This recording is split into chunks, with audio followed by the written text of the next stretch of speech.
And we are back, ladies and gentlemen. Let's hit that music button. Make sure that we get those good tunes going. So. Oh, it's really quiet. It's really quiet. I'm going to get this right one of these days. It's not my fault. One day. It's Roll20. It just sucks.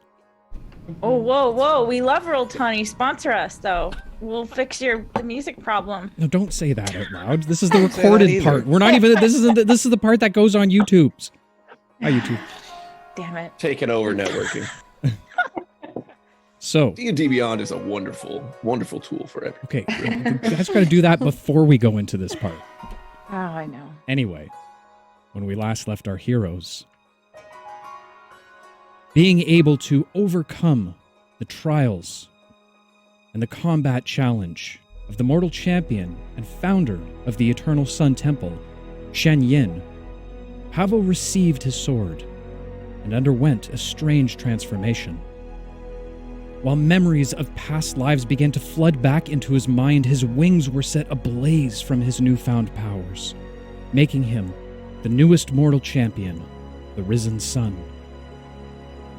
And while the battle was fierce, our heroes were not out of the woods yet, seemingly out of the frying pan and into the fire. The Winter Queen Emma had found the ancient champion's tomb and demanded that they give her the sword. And when Pavo refused, attempting to intimidate the woman, the party soon learned of their mistake. Letting out a guttural roar, Emma began to transform, growing wings and growing in size into that of a massive white dragon. Already spent from the previous fight, our heroes fought bravely against the dragon, but it seemed too much for some as Trix fell unconscious from repeated attacks.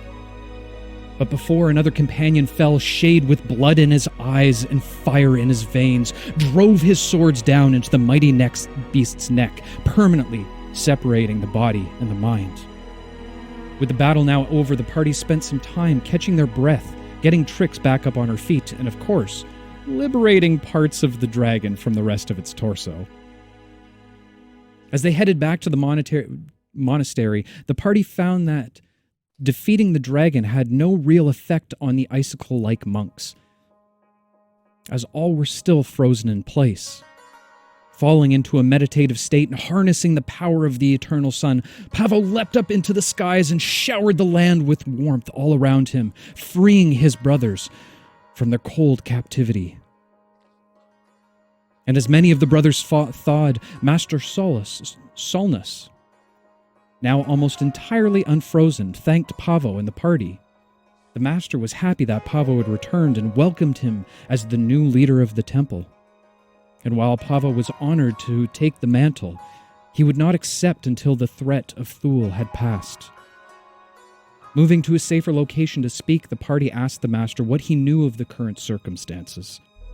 And while the current landscape was foreign to the old monk, he was able to tell the party of the final champion's weapon, a strange lantern lost to the pages of time that was so powerful it could harness and capture the breath of Thule himself. Without much more to tell, the master offered the services of the temple in the way of both combat and in healing. With that, the master took the party to a back room in the infirmary to adjust the chi of both Trix and Lucy. Finding the tethers of Trix's now deceased patron grasping at her soul, the master was able to unbind the two, finally setting Trix free, but with a great cost, as her magic abilities would soon deplete and quickly disappear. With Trix now recovering, the master turned his attention towards Lucy, attempting to heal him of his blindness. However, the opening of Lucy's chi caused mental walls to break down within Lucy's mind. Deep in trance, Lucy found himself in a strange starscape field. And he wasn't alone, as he looked around, seeing a room filled with individuals that were both foreign and in ways familiar to him at the same time. And they all had been eagerly awaiting his arrival. And so, our story continues. Trix. As you feel the benefits of being freed once more, You look upon the table, seeing Lucy as the master works over him. The rest of your companions, now knowing parts of your secret, but not all. They look towards you with questions, as they typically do, but at the same time, offer many smiles towards you.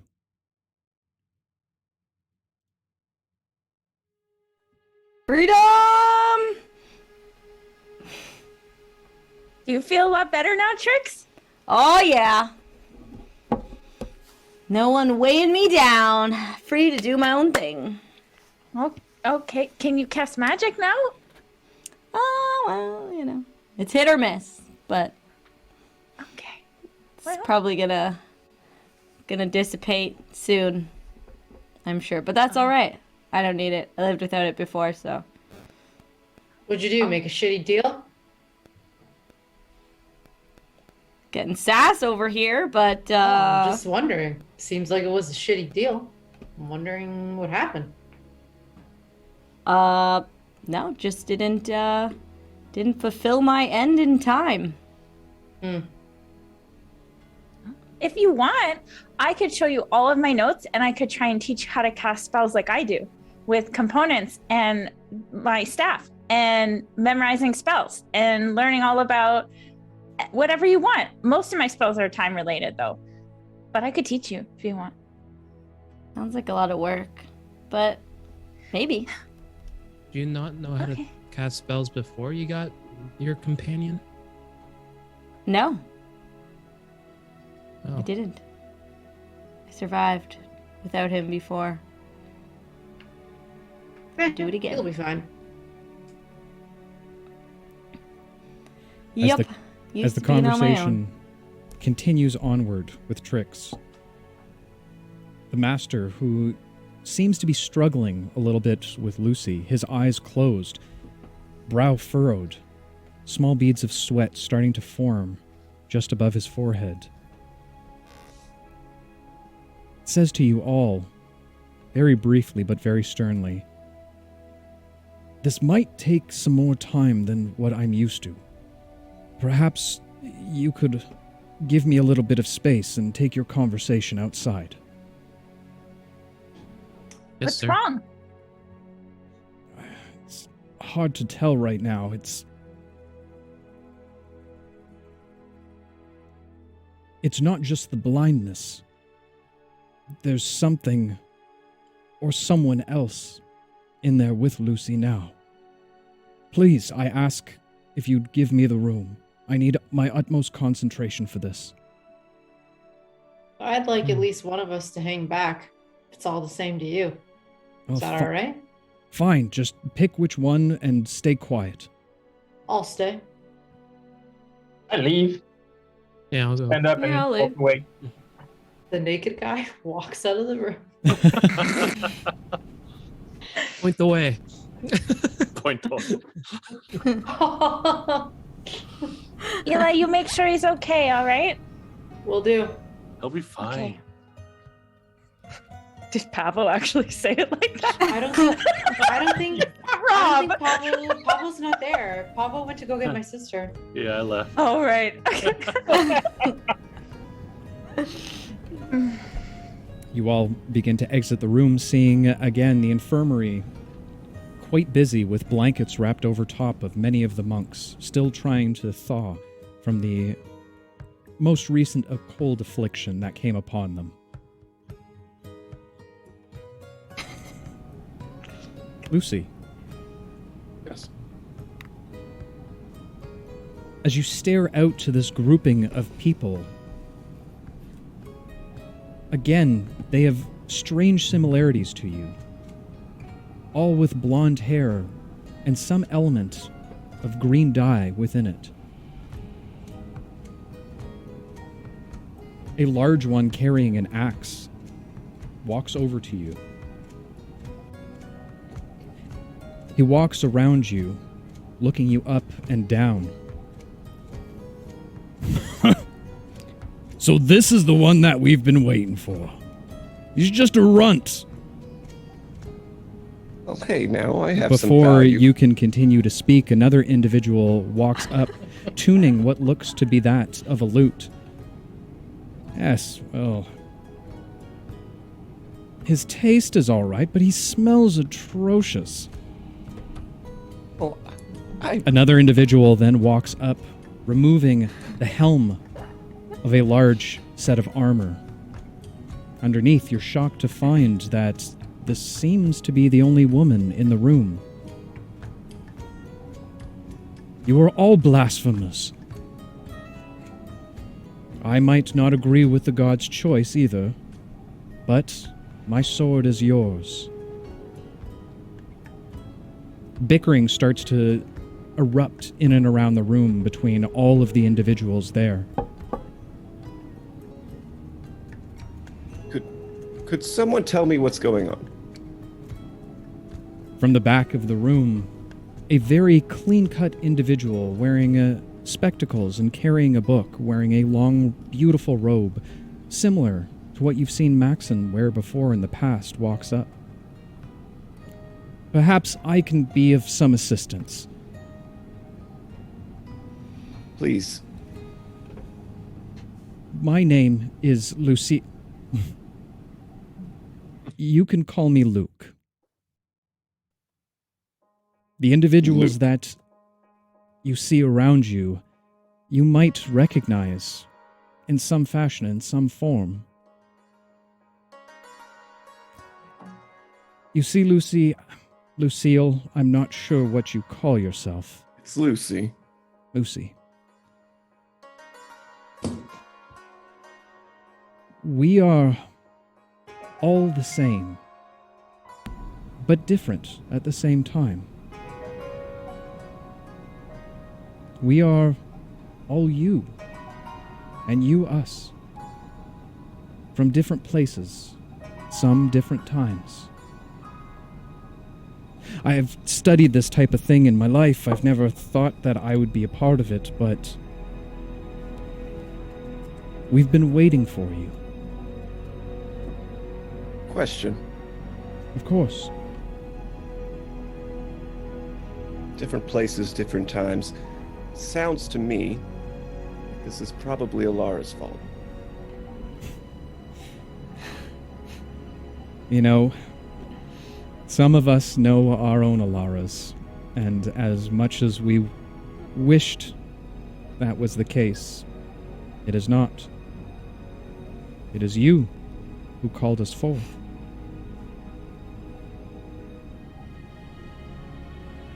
What? I'm still very confused. From what I have gathered so far, you are the linchpin, the drawer of fates.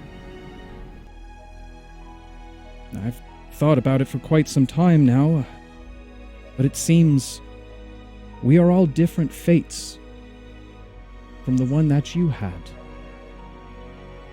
Similar circumstances, from all I can gather, same parents, partially the same upbringing, but we chose different paths. You, though, on the other hand, were born with something different. An internal nature of magic. Don't forget, incredibly good looks. Yeah, I'm listening, though. The individual strumming the lute says, I couldn't agree more. Yes, well, from what I can understand, and looking at the tattoos on your arms, you have become the Fate Breaker, where none of us could.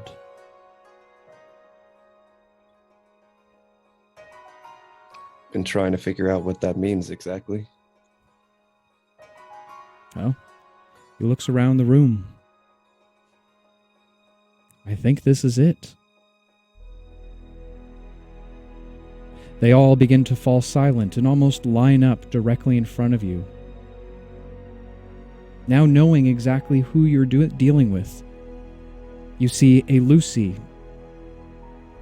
shaved head on the sides, with a bit of a mohawk at the top. Wears a patch over his eye with very, very dark green robes. Almost no light reflects off of them. The towering Lucy. Giant great axe in his hand. Nothing more than a loincloth holding his bare regions. And a long beard.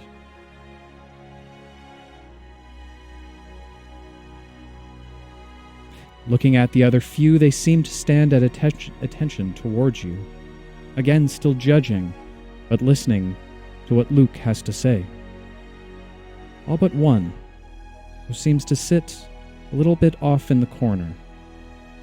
You see the long blonde hair flowing out, but the individual wears a mask.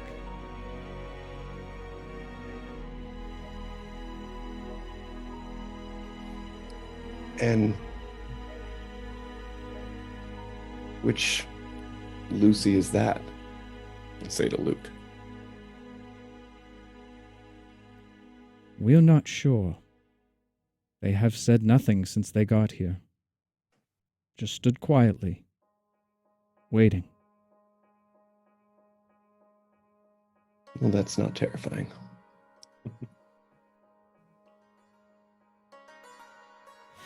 From what we gathered, we all face a similar threat in our lives. But somehow, due to the nature of Thul's ability to interrupt time, we don't have the means to take him on. However, if you destroy Thul, perhaps that will reverberate through all of our universes.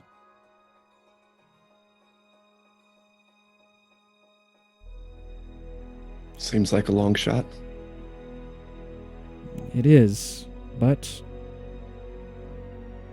we do have a card to play. I don't know if you can feel it at this time, Lucy, but I can speak for one that I feel the connection to you. I can feel you pulling at something inside. The soul, the essence, the power. I believe, and again it's just a hypothesis, that we can grant you our abilities in time of need, to call forth on any one of us, for any circumstance that you see fit.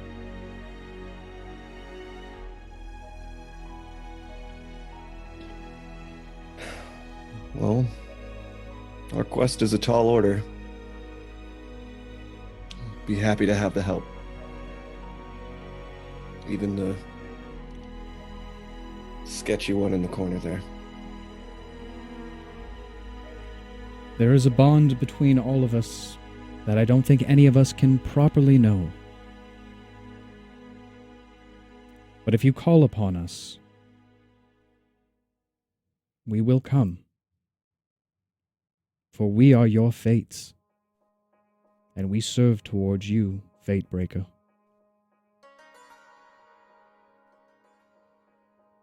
Try not to scream on the inside, by the way, right? Lucy will nod because I'm speechless.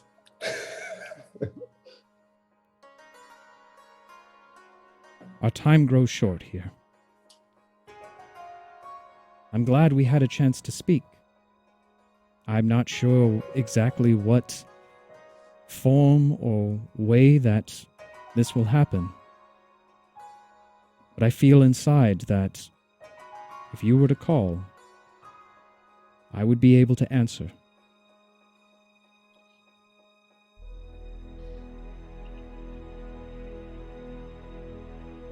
We're gonna have more fighting in our corner. Thank you. Me? Yeah, we'll see about this one. I mean, a fight is a fight. Don't really care where it comes from. Sure, you need a hand, runt? I'll give you a hand. Yes, well, I don't have much to do these days, and of course a good story is a good story if I could... whether I'm along for the ride or not. I'll be around if you need us. The armor-clad female. I don't like that you have the name Lucy. Why's that? That is what my mother calls me. Hmm. Just seems Mine too. odd. But Brother Time has put me in touch with you, and I will fight by your side.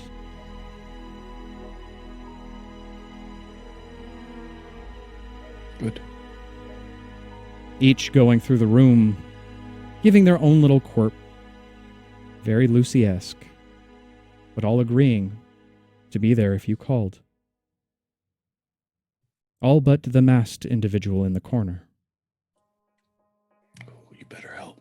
Something tells me you're strong.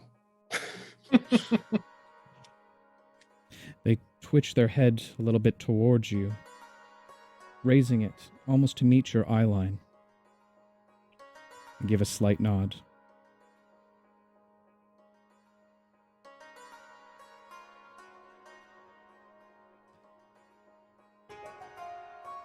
As the room begins to fade around you into darkness once more, you feel yourself being pulled back.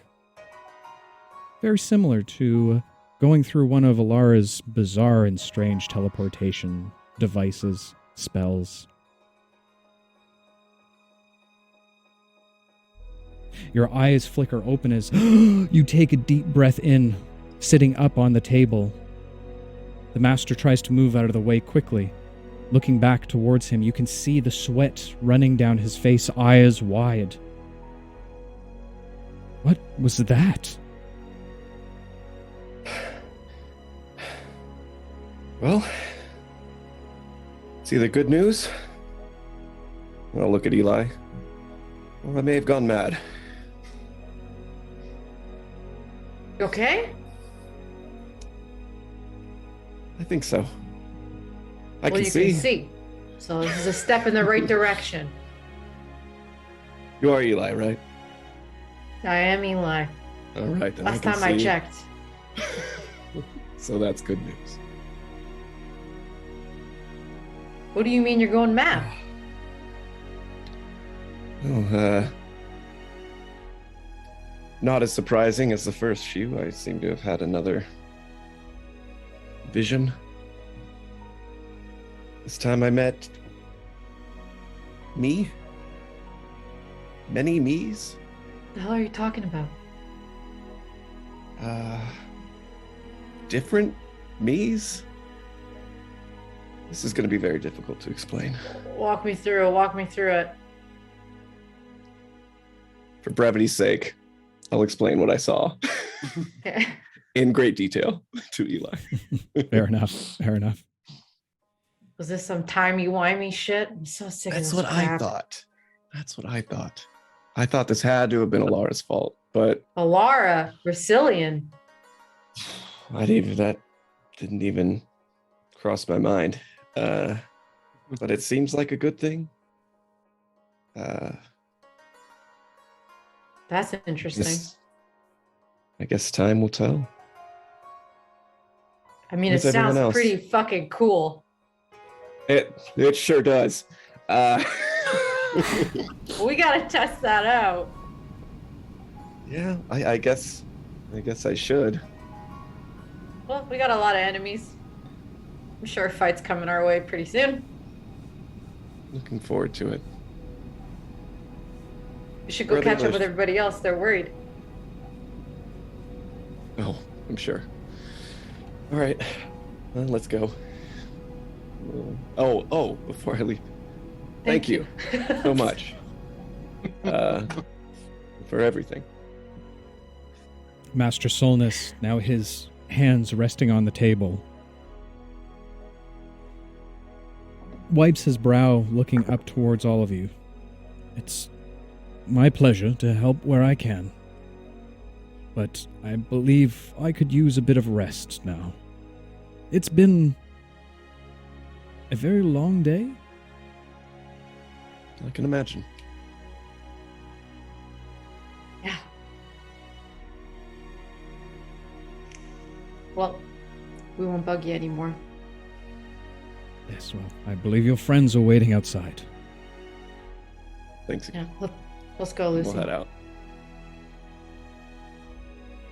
Walking outside into the infirmary, leaving the master behind, you see your friends save Pavo. I'm gonna wave my hand in front of his eyes. Everything Yes. all good? Yep. Yes, I can see. Thank you, Ollie. Oh, excellent. We good. were worried. Yeah. We were told there was people inside you. Ooh, that's valid, I suppose. Did they extract anyone? Not so much, no. Suppose I better explain. And I will go ahead of everything that I saw. Sorry that you had to hear that again, Eli. It's Oh my all right. God. Who was Cool the story. silent one? Who was the silent one? I don't know, but he kind of scares me. Why didn't you talk to him? Didn't seem much of a talker. Hmm, But he's I you, think isn't he's- he? yeah. I'm not always a talker either. Hmm. Hey, maybe he's your darkest timeline. I don't know what that Oh. means. Me either. Only you would have a vision of yourself and yourself and yourself. Why not? I'm magnificent. It's true. As you Wow. stand It was around, strange. It was strange to see myself as a woman. I'm not gonna lie. It's a beautiful woman I've ever seen. So, do we get to meet all of you? I don't know how that works. They're not all exactly. gonna come out at the same time, are they? I hope really so. want to meet them all. That would be so much fun. Wait, so you can use all of their abilities? Yeah, can you test it out? Try something. Right now? Can we meet Yeah. one? I mean, can you go away and make another one come? That would be great. you hear a large Hey, clearing of a few throats as they stare at you. Perhaps if you're trying anything new, you might want to try it outside of the infirmary where we have sick and wounded people. That's a very good point. We I do thought have we a were training outside. ground. Okay. Okay. Sorry. So curtsy. They immediately go back to helping the individual that they were assisting. I guess we go out to the training ground. Yeah, do you want to try it out? Suppose we should. After all, I might just be crazy. Be good confirmation. Are you going to summon the really quiet one? I want to try and talk to him. I'll try to contact them in some way. How many Okay. times do you do it before they go See- away forever?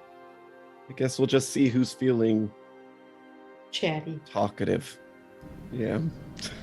So not the So- silent guy. I'll head out to the training ground. As you all make your way outside into the training ground, you pass by Raynor, who seems to be standing up against the wall just at the entrance, post up. Well, that was a bit of an adventure that we had, I would say. Looks like all of Pavo's folks seem to be doing well. Yeah, thanks for helping, Rainer. I should be thanking all you. Without True. you, I'd probably be a dead man just as much as, well, that crazy kooky fool back on the island. That's true. True. Raynor, was it? Oh, the one who never talks finally has a voice. Well, I'd like to apologize for being so rude earlier. I was curious though, who sent you to collect all these trophies? Well, back home, there's a bounty on those folk, or previously deceased or non-deceased. They've been kicking up a ruckus among some of the warlords down there. Well, Emperor just didn't like it after a little while. So, sent me out here. Needless to say, an emperor paying a king's ransom. Well, probably not the best turn of a phrase, but I'm getting a shitload of platinum when I go home. I can imagine. Would you say that your mission would have been successful without us? Hard to say. Well, I'm It's not that hard. I assume, based on your state back in the cave, that maybe not. Almost feels like we deserve a little something off of that. Yeah. First words all you said to me, and it's an apology and a shakedown. Go ahead and make a persuasion check for me, Lucy. It's the way I roll. Persuasion? Mm-hmm. Dirty 20. Nice. Yeah, all right. My life is worth a lot more than any platinum in the world, and I know when to admit it. It's very big of you. I'll make sure to send it to who exactly? Not the most trustworthy one of us, I would assume. So none of y'all? Maybe the naked guy. No. I'll take it. He's got nothing to hide. My point exactly there, Tin Man. Maybe send it to the Tin Man. You sure? Shade seems to have a hell of a coin purse on him. That he does. As I avoid not eye contact, but Well, I'm not going anywhere just yet. I got a long trip back in either direction. So, well, I might stick around for a little bit if it's all right with you. Yeah, the more the merrier. I always liked you the best, Sparkles. It's Solara, but I mean, I do like sparkly things, but I think we can work on the nickname. Right. Sparkles it is. Well done. So, what are y'all doing out here anyway? well, something interesting's happened. And I'll go ahead and regale Rainer with all the details of my vision. Well, that sounds like a hell of a trip there, young man. What? I'm about 80% sure I might be crazy. I was thinking the same thing. But damned if I don't want to see you try, that's for sure. One way to find out. And I'll try to communicate with my own brain. I don't know. As Lucy Better be first. kind of stands, you see him now starting to furrow his brow and squish his face, very much like a morning with too much coffee. At first, nothing arrives, but your concentration is broken as you hear a loud, piercing sound.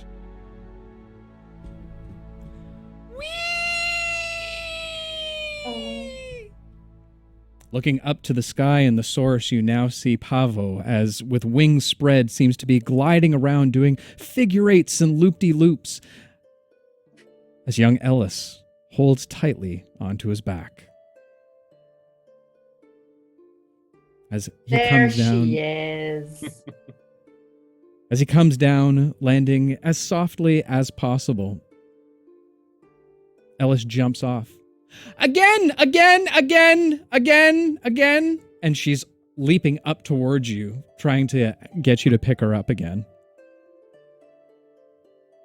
I need a little bit of a rest. Maybe in a little time. Aww. Aww. And she kicks a little bit of the dirt on the ground. She Being turns- Lucy up. Did everything go as you had hoped? Hard to say. I can see. Oh, that's a plus. Master's pretty impressive. Lucy might also be crazy too. So there's that. Yes, let me tell you what happened, and I will regale my vision to Pavo. Psst, Alice, Huh? come here. She kind of waddles over to you a little bit. Hi! And she just kind of wraps her arms around you. I'll just pick her up and hold her while we're talking. Huh? I was on Pavo, and the wind was so Pavo? loud, and he's so soft. I think we found your favorite. Yeah.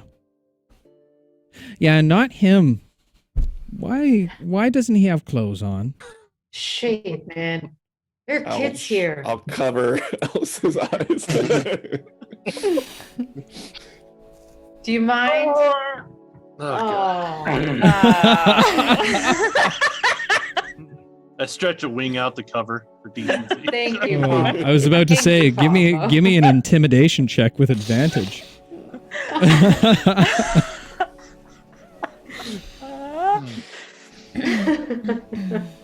And we're still in high altitude. It's pretty chilly in here. Oh my Surprisingly, gosh. you could not tell.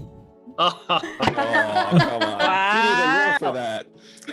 Roll for performance. Roll a deception check.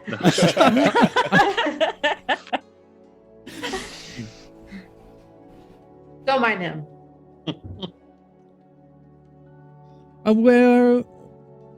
Where's Mom and Dad? We'll be here pretty soon. I think Okay. we told them to meet us at the monastery. I missed I'll give them a call later if you want. Yeah? Yeah, Oh, can I say hi to Mom, Dad? of course you can. Okay. You want to see Lucy do something real cool? Yeah? All right, let's watch. I don't even know how to do it. I will sit down in like the same way I see Pavo sit down when he's meditating, and I will try to clear my mind. Maybe. Flattered. You push. You try and focus intently. But nothing happens. Then I will say out loud, "Hey, how do I do this?" I don't know. When did they say you could call on them? Yeah. Are they all named Lucy? Kind of, but not really. There's Luke, who was Oh. very helpful. Luke sounds cool. There was there was the girl, me, that's said that her mom called her Lucy, which means that she doesn't go by Lucy. I don't think I got everyone's names. Did I get everyone's names somewhere in the? I didn't think so. So they said to call upon you, but they didn't tell you how to? No, they didn't. Hey, Lucy! Let me try one more thing. And I'm just remembered that Luke said something about feeling the connection between me and stuff. I'm gonna try to reach Feel for yourself. a connection, and I'm gonna try to reach for a connection with the one who's playing the instrument. He goes by Luke. How would you like to touch buttons? Lucy steadying his mind once more. He takes a deep breath in his seated position. When the tattoos on his arm begin to glow. As they do, suddenly he begins to change a little bit in front of your eyes. His hair, once matted and knotted from the continuous battles, all of a sudden becomes pristine, beautiful, long flowing hair. Unbeknownst to you, somehow, Lucy is becoming more attractive. Oh, guys. Thought that was impossible. I don't know. He looks the same to me.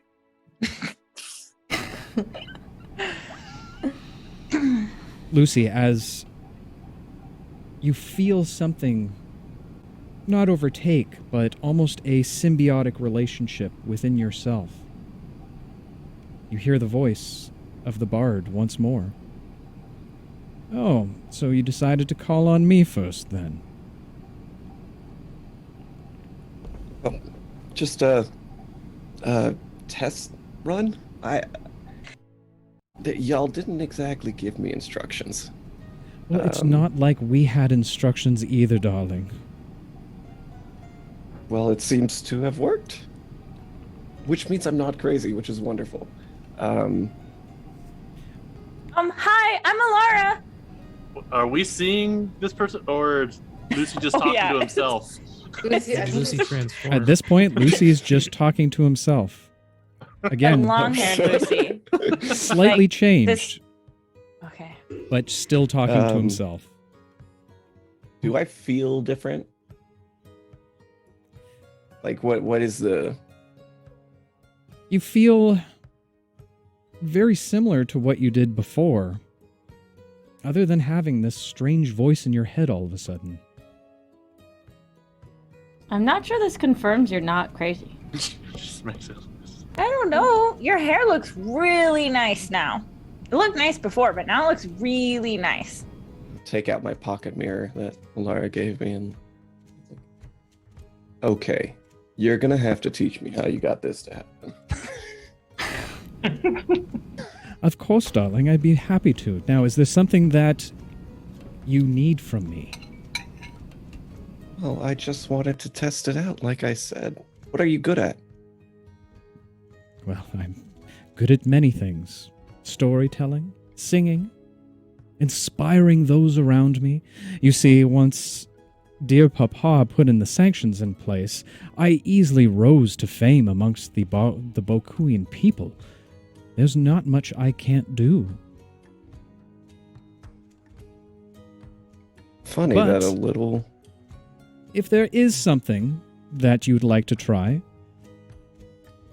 point your finger at any one of your companions. Okay. Just because I wrote this on the fly, given all the situations and stuff. DM, can I assume that this is a bard? Yes. And I'm just gonna go ahead and do this. I'm gonna say, hey, Ellis. Yeah? Is there a dance move that you know that you just couldn't quite get? Put her down. I'm pretty good. I bet you could be really good if I were to just inspire you a little. Okay. Okay, show us your best dance moves. And then I'm just gonna say, Ellis the brave, Ellis the bold, a wonderful dancer, or so I'm told. Dance now, sweet child, give us a show, so we can see how far you'll go. As Lucy says this, Hopefully that's bardic inspiration. as Lucy says this, the voice inside your head. Not bad. You might have a chance yet. And I was in theater not too long ago, too, if you'll recall. as you begin to say this, you begin to hear chimes of music call forth in the back of your mind. You, my friend, have received bardic inspiration. Dope. So this is your ability? You can rhyme now? Well, look at her. I'll just point to Ellis, who's hopefully doing a good job. Looking at Ellis, she begins to clap her hands and kind of bounce up and down a little bit. As she begins to move around, she begins to sway to and fro. More complex dancing than any young child could do. Then you notice that the bottom of her feet seem to be glowing a subtle neon green. She continues to swirl and dance. She begins to raise into the sky itself. Not far off the ground, but completely weightless. As she continues to spin, she begins to laugh and cry out in joy. She continues to clap.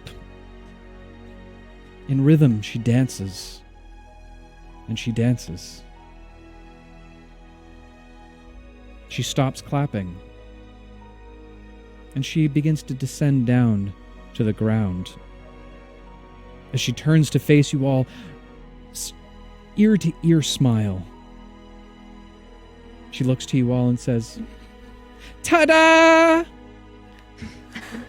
Well, All right, Alice. Good. Yeah. Bravo. I'm gonna kneel down and say, "Who's your favorite now?" Okay. She reaches up and kind of pinches your cheek a little bit. Pavo? All right, we'll work on it. Hard to compete with Teddy.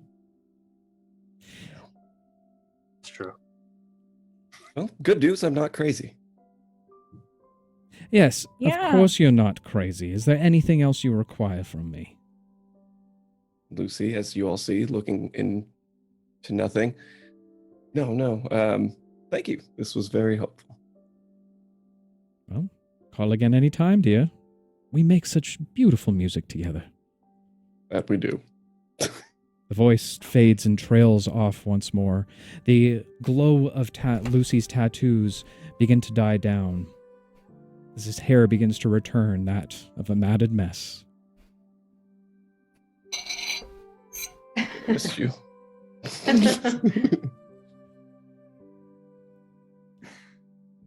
Oh, As the tattoos finally reach a point of being non-illuminated once more, Lucy, you feel a little bit drained. Combination of what you've just been through, as well as all of the fighting, the climbing, not having a warm bath in God knows how long. You get a little bit of a shiver overcome you as it's still a little bit cold up there. As you feel a sneeze coming on. Oh my Oh, god. I didn't even see it this time. Damn it. Wow. Usually I'm the first one to catch it. Yeah, it's been there for a while. 10. 10.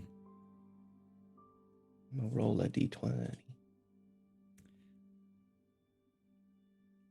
Oh. As you reach up to cover your nose after the sneeze, surprisingly, you, for the first time ever, you do it with your left hand. You feel all of a sudden a difference in dexterity between the two, as almost if your main hand is switched. For the next... Nonsense. Oh, I gotta roll for this. Such a nonsense one. Yeah. Come on. Sorry, guys. No Featherbeard Lucy. We'll say for the next 2 hours, if you are awake, all spells that require actions are now bonus actions, and all spells that are considered bonus actions are now actions. That's actually kind of helpful, I feel like. Nope. Maybe. Maybe it sucks. I don't know. Hey, Shade. Yep. That's all Lucy says. That's weird. Are you okay? Because, you you were pretty drunk and now you're naked. Yeah, I've and been naked for a while. Yeah. Are you going to put clothes on? I mean, you look great. Don't get me wrong. I think you look fantastic. thank I'm you. just wondering. Yeah, I'm and just it wondering- didn't bother me because I was blind, but now I'm not, and so, cover yourself, man.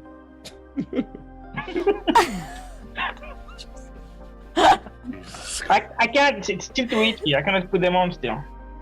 Shade, Okay. I swear to God, if my mom and dad show up and you are naked, I don't know how that's gonna go down. I'm gonna have a lot of explaining to do. Yeah. They're Yeah. eye level too. Come on. No, I mean you, Eli. See? It's not me. Yeah. Gallivanting around with a naked man with your little sister here. Come on. Very Shade, tall, please. naked man. I will make my way closer to Eli, and now I will stay to like 2 feet away from Eli at all times. Oh my God. Shade, I'm very uncomfortable talking to you this way. Then don't talk. Put some pants on. Please. It's eye level with her too. Him. Ah. I'm going to I feel like pick up Eli and carry Eli like Eli carried Ellis. He's squirming. Put me down. Put me Oh down. my gosh. Oh my God. Oh my God. I'm hitting. Like, I'll hit him. Shade, put Eli down. Just throw Eli. Oh my God. Not far, just gently. Eli, go ahead and make a Looks dex sick. saving throw for me. Saving throw. Okay.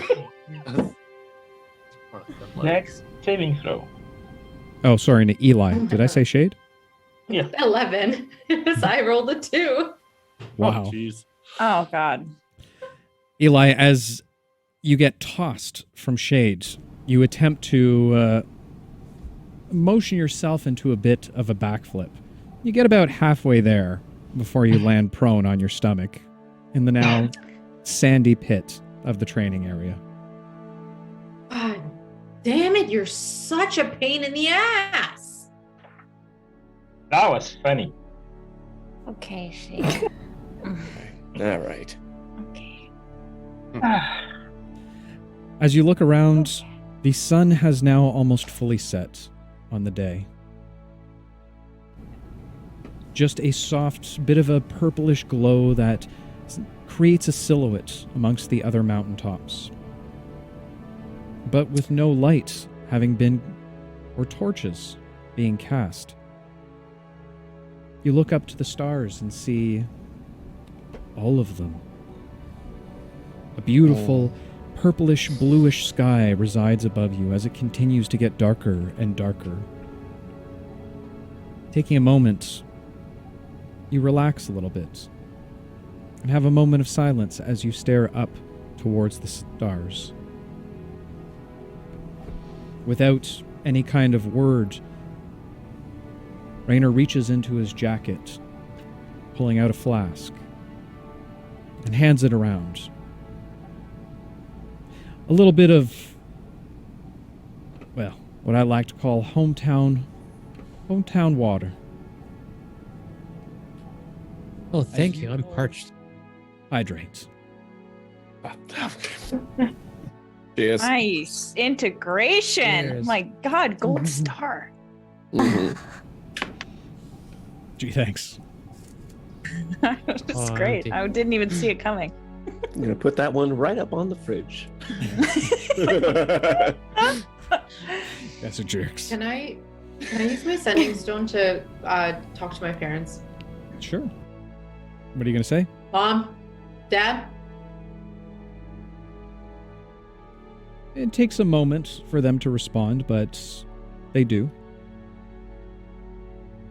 Yeah, What's up, Eli? We're on our way.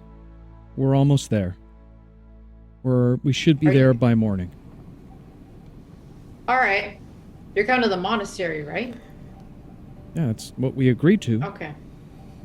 I just wanted to make sure you weren't going into town first. We're up here. Okay. I All right. assumed that's where you would be after you told me to meet you there. All right, Dad, just checking in.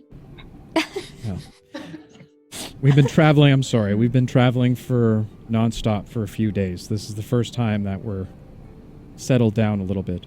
Is Ellis all right? Yeah. Ellis is good. I think she had a great day. Isn't that right, Ellis? Say hi to Mom and Dad, and I'll hold up the thing towards her. Mummy! And she goes to try and reach and hug the stone as she hears your mum's voice. I think she misses you guys. Yeah, it's the longest we've ever been away before. Well, not long now. I'll see you in the morning. We'll see you in the morning. All right. Take Night. care of your sister. I will. All right. Bye. We miss you. Okay, Laura says bye. Hang up. I don't know how you hang up. Is that how you end your calls on sending photos? You just throw it on the ground? Just spike it? All right, we're done. Cool. Okay. All right. The night is yours. What would you like to do?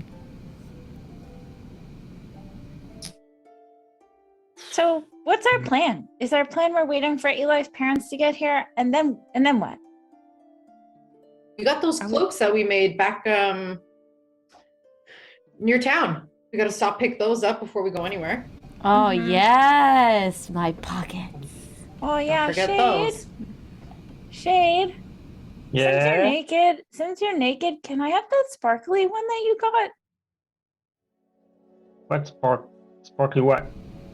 You got a sparkly poncho. I did? Yeah, I I opened really my bag and I wanted looked one. at it. Get it out. I'm like, I bought this? Yeah, Why? I don't know. You were wearing it until you were naked. Was I drunk when I bought this? Yeah. Okay. Want it? Yeah. You're gonna give it to me? There you go. Oh my gosh! Thank you. Should put it on right away. Oh god. Do you want my old one that's just plain? Yes, please. Okay. Whew. Put it back in the bag. Oh gosh, we were so close to getting him close. Maybe put it on. Maybe.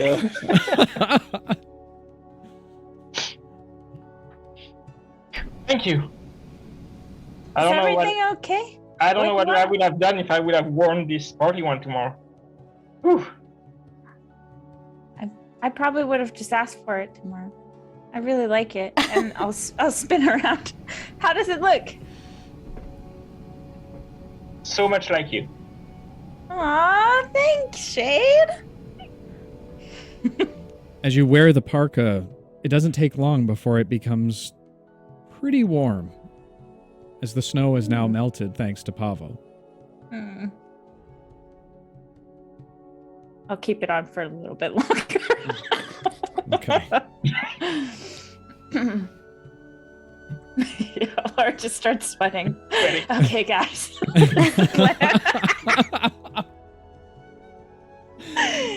Okay. Do it for the the sparkles. I plan? get it. Yeah.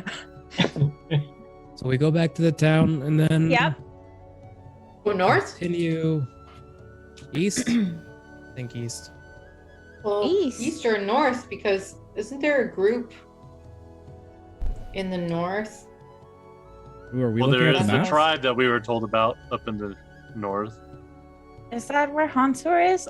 I forget as a player. Hansor as is well. in the far north. Hang on. I'll put you over there. Oh, map. Yay. So helpful. Hold on, let me get it set up for chat so that they can see too. Okay. I'm the map. Where are we? Good enough. You guys are Temple of the Whoa, Eternal Hansor's Sun right now, far. Marked by the hammer. and you're you'd be quite a few days travel if you go along the mountain range. If you have a way to go by boat, that might be faster. Are we talking We about can't go Hansor? directly north. It's forbidden. Yeah. I don't know if we're ready for another boat ride as of yet. Still traumatized. I love boats. Yeah. We don't. Mhm. We had a scary experience before we met you. Well, The second boat ride went well. there you go, True. 50-50. And traveling all the way through the mountain range seems kind of foolhardy. I mean, why can't we take a more direct route? How forbidden are the Forbidden Sands?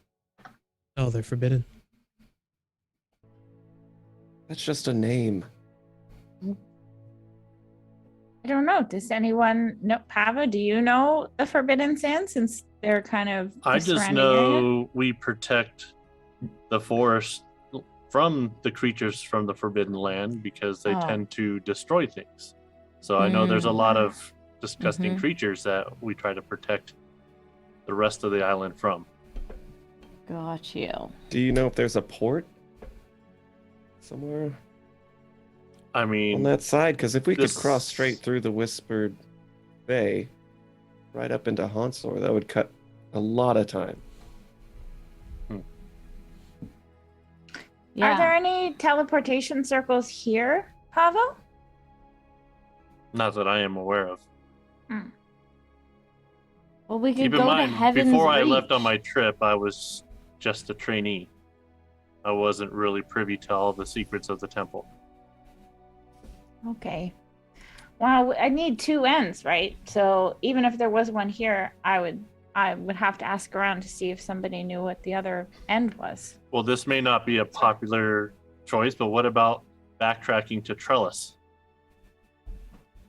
I All the way to can't Trellis. remember. Trellis. Why don't we just go to Heaven's Reach and then take a boat? Well, the reason why I suggest that is since we have been given new information of possible who we can be trusting, maybe Birdie can shed some more light on the Golden City and what they know, because we don't know who to trust now, according to the new information we were received. But didn't she? And then she take the didn't water know- around? She didn't know anything about the Golden City. I think she barely. No, but even it's knew the it existed, right? organization and how it was founded and what they were protecting. Maybe we can find out more because she didn't really divulge all information. I could just call her and we could find out instead of traveling all the way to Trellis. And if she is like, yeah, I know a lot, then we could go. But if she's like, I don't know anything, then we don't have to go there. Okay. Should I Call call her now? up. Okay. There you go. I was gonna say careful with it because if she's not, like, if she ends up being on the wrong side of things, we don't want to Like let if her know there's- how much if the- we know. You know what I mean? So what should I ask her then? What am I asking? I don't know. I don't know. I think we should just play our cards pretty close to our chest. Hold on. We'll figure it out. Do you know stuff? Uh-huh. Let's travel all the way to Trellis, and we have 0 questions for her. Hey, Ask her that what trip she may give knows. us time to think of stuff. Oh Ask God. her what she knows about the Golden City. Just ask her a vague, open-ended question and see what she says back. Just ask her what she knows.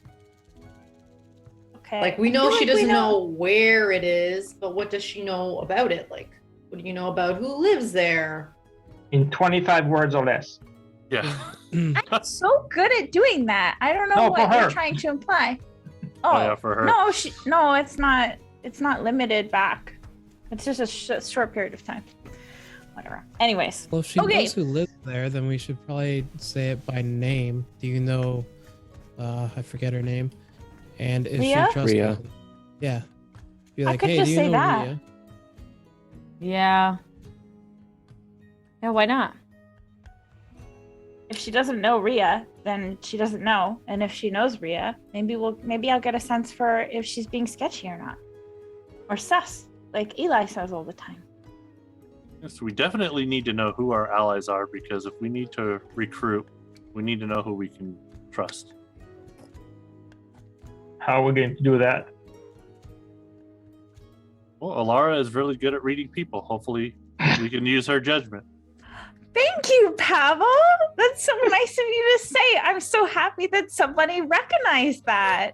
We're doomed. Is she though? I just shoot Yeah. tricks at evil glare. Well,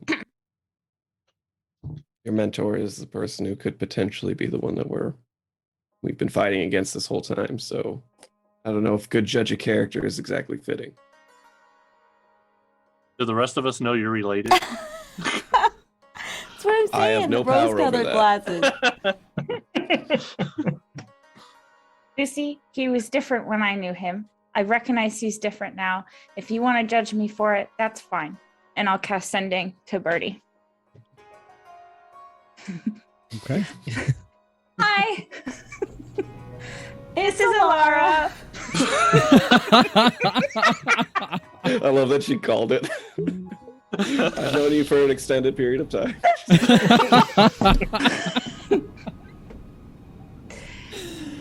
Just curious. Do you know someone named Rhea? Is she cool? I have so many words. We trust her. What? How are you? What's new? Bye.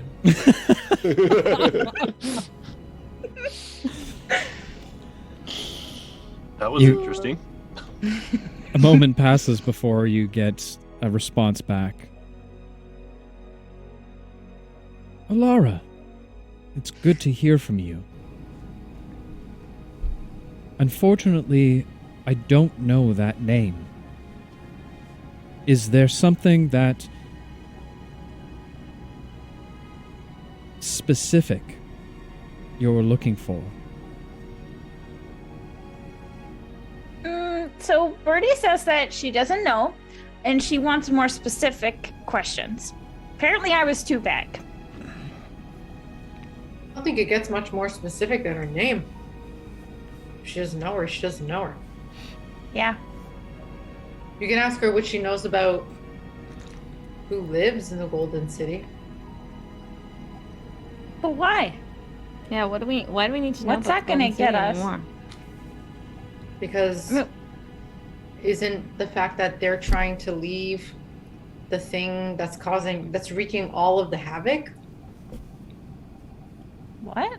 What? Yeah. No, Rhea's trying to open up a portal to go back home. Right. And they all when want to go According back to home. Rasilian. Okay. Well, Well, we yeah. could So Allegedly.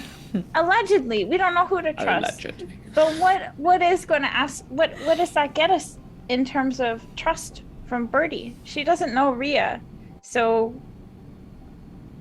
I mean, a good person we can ask, or people we can ask, are Eli's parents, because they have known Rhea longer than us, so they might have a better idea of how trustworthy she is, or at least if she's done anything sketchy, they would have. And it Maybe sounds like she witnessed. has done something sketchy, because remember how pissed my dad was when he heard that Death was my champion?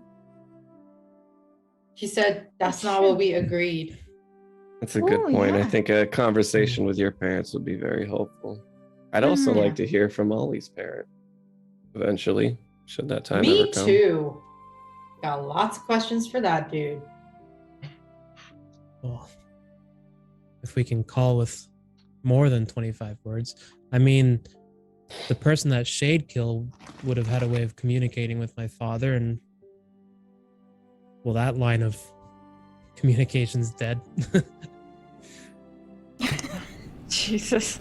Wow, that It is. was helpful, Ollie. Thank you. Okay. Nothing we can do about it now. Let's wait till the morning and talk to your parents, Eli. I think that'll be incredibly enlightening. Yeah, then maybe we can ask about boats too. And then if they say something weird, then maybe that means we go to Trellis to talk to Birdie or whatever. Wait, but maybe we should also question your other Lucy's, Lucy. Because if they're the other versions of what happened, then maybe they know something about if we make a decision and what'll happen. It's a possibility. I could give it a shot.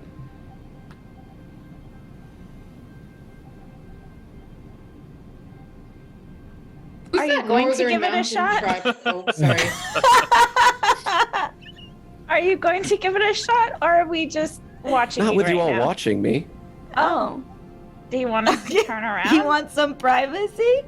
They're We like were all 15 watching of last you. time. It just feels silly. Also, out of game, this only works once per long rest. Okay. This was my way of figuring out if that was the case or not. I had a feeling. Yeah. Who are what's the northern mountain tribe guarding? Is it the entrance to Thul's resting Entrance to- place? Yes.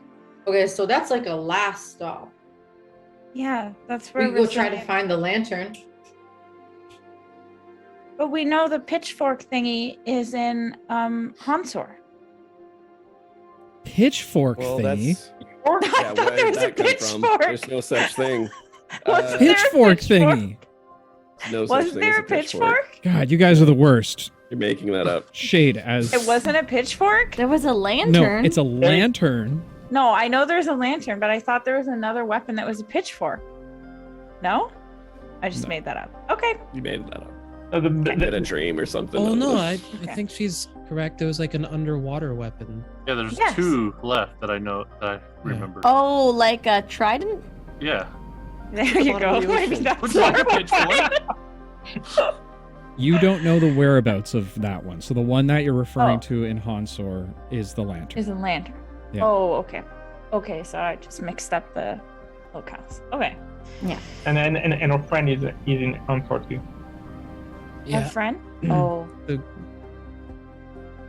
The guy I final have to wizard. kill a second time. Right, Delmar. Well, I think we all have to kill him the second time. Okay. Okay, so, all right. Well, then it sounds like Hansor is the best place to go. Maybe Yeah. after we talk to Eli's parents and just double check and make sure. Right. We'll rest here And- for the night. Speak and to we drop Eli's off parents in the and it- morning. And then the only other question after that is how we get to Hansor, which maybe we'll hear something from Eli's parents. Or the other monks here. I'm sure they Yeah. they And- know. Can't you guys polymorph in something big? Me? What? You. Yeah, flying. Maybe. Not that big. That's for all of us, but can Ilara do it too? No, I've never seen it. I don't know. I don't know how to polymorph. Do you want to I teach don't me, know. Lucy? It's magic. Maybe later. Okay. Something like never. Oh, Alara will look really sad. There. All right. So Shade. Just got to prepare ourselves that when we do find the rest of the keys, that Rasilian will most likely make his appearance again to try to collect out all the ones that we've collected. Will you be able to stand up against him, Alara? Oh, I mean, yeah, if he tries to take the weapons from us, yeah. insight check.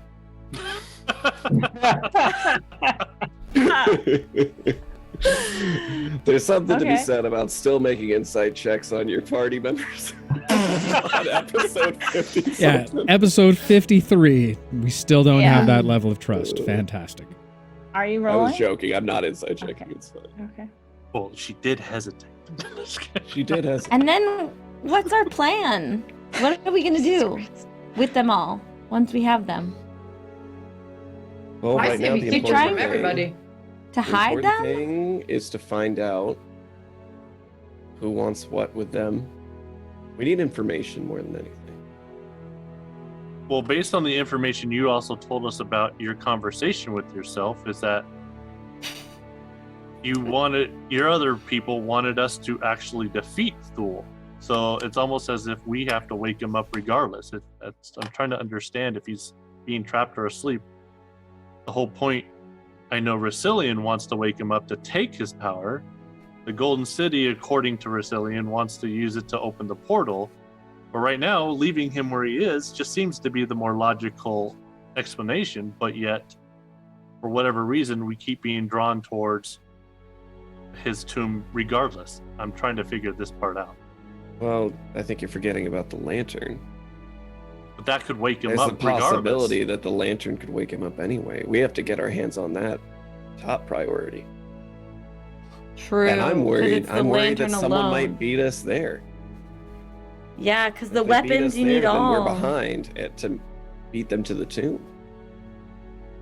That almost seems like there's also the other option of going straight to the tomb and waiting for whoever has the lantern to arrive there. Assuming they don't already have it. Hell, they could be in there right now. Well, I mean, Rasilian already told us what he's gonna do. He said he's gonna meet us there, and then ask us to help him with Or the weapons. kill us.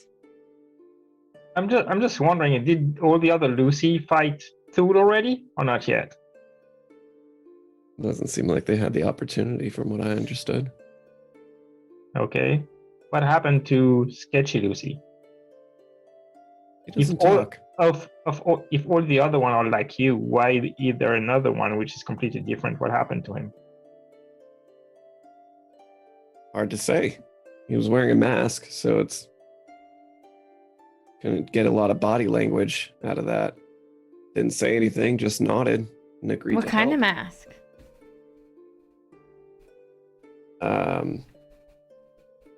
Lucy, the mask you saw was had a bit of similar markings that you had seen at Brother Time's temple back in Boku. Very pale blues and whites that were incorporated into it. Albeit this was not faceless in any way, shape, or form. Mhm. You also do recall remembering that character. That surprisingly enough, there were wrappings, potentially bandages, on their arms.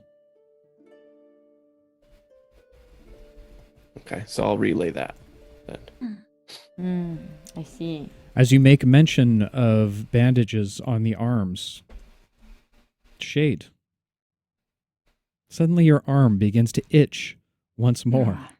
At least I'll get Hopefully. dressed now. Hopefully, to get him cold and dressed. All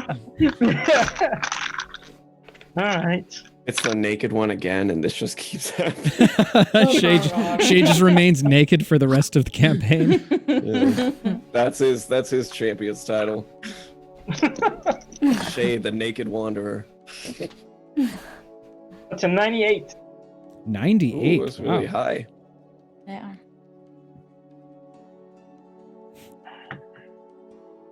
Are you still laughing? Mm-hmm.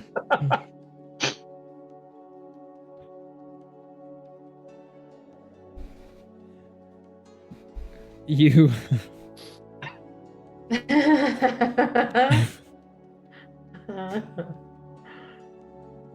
Shade, as you begin to look around to your companions, you look down at yourself and feel ashamed of your nakedness. As Shade begins to speak to you all, as he begins to start getting dressed, he suddenly speaks in a very proper, very high-pitched tone. Very similar to the types of terminology used at the Senator's Ball in Boku. No pressure. Nope. So, my friend, I'm so very happy to be with Oh you no, way tonight. higher than that. I'm very sorry that I was dressed like this. Whatever happened to me? Anyway, I think I gotta go my clothes. Hold on. Yeah, really. Whew. Somebody could have told me I was naked. Didn't realize it. Whew. All right, well that's enough. I'm taking a piss. And Lucy walks away. You must have caught a cold or something. Hell I is feel like going I'm on? going crazy. Okay. Someone kick Well- you while you were naked? I mean, at least he's dressed, right? Yeah. Let's take the win. Yep. I agree. Okay. Shade. Okay. What do we say we're doing now? I think we should go to Uh, bed, buddy. Yeah. I think you need a rest. We should? Yeah. It's that point I in the think night where so. things get weird, so we should go to bed now. Let's get you tucked in. Where's the bed? I don't know, big guy. Where's your bedroll? Bust it out. I thought we're staying in the temple, in the monastery. Yeah, you guys have been welcome to stay within the monastery. Oh, Laura, we could have left him out here. Oh, that's not nice, Eli. Come on, we all Oh, have man, to he's be a freaking me out. team. He's taking his clothes I off. know. Eli, I as you know. say this, you begin to feel a tug on your cloak. Hey, Alice, what's up? Don't be mean to Mr. Dangles. Oh no. Oh no, you did not. Lucy gets back No. just in time to hear that. Alice, Well, Huh? his name is Shade. Shabe. Shade. Okay, that's better. Sure, Shade. Shade. All right. Mr. yeah. Dangles is Shabe. Oh no. Oh. Well, I think it's time to get you to bed. Let's go, little one. I'll pick her up. No. I don't I will want lead to. him Yeah, to yeah. where the quarters are, where people. Let's follow Teddy. yeah, I'm going. I'm getting used to this bed sleeping business. It's kind of Well, nice. Most of these are just cots. They're not really mattress beds like we're used to at a tavern. So Awful. Still the same. It's better than standing. Sure, it'll be just fine, Pavo. quite comfortable to me. So You It's sleep better in than a bedroll. trees. that is true too. So Making your way inside of the monastery, Pavo, you bring them to the common room where all individuals sleep. There are cots available for all of you. Raynor immediately throws himself down on one and kicks off his boots, takes out his flask, gives one last toast to the group. See y'all in the morning, and takes a big swig before closing it up and putting it in his pocket before he lays down for bed. Night, Rainer. Mm-hmm. You too, Sparkles. We'll work on it. Chilling yourselves out. Anything else anyone wants to do before bed? Yeah, I'm just- I will probably not be able to sleep very much because of what happened the night before with the hag.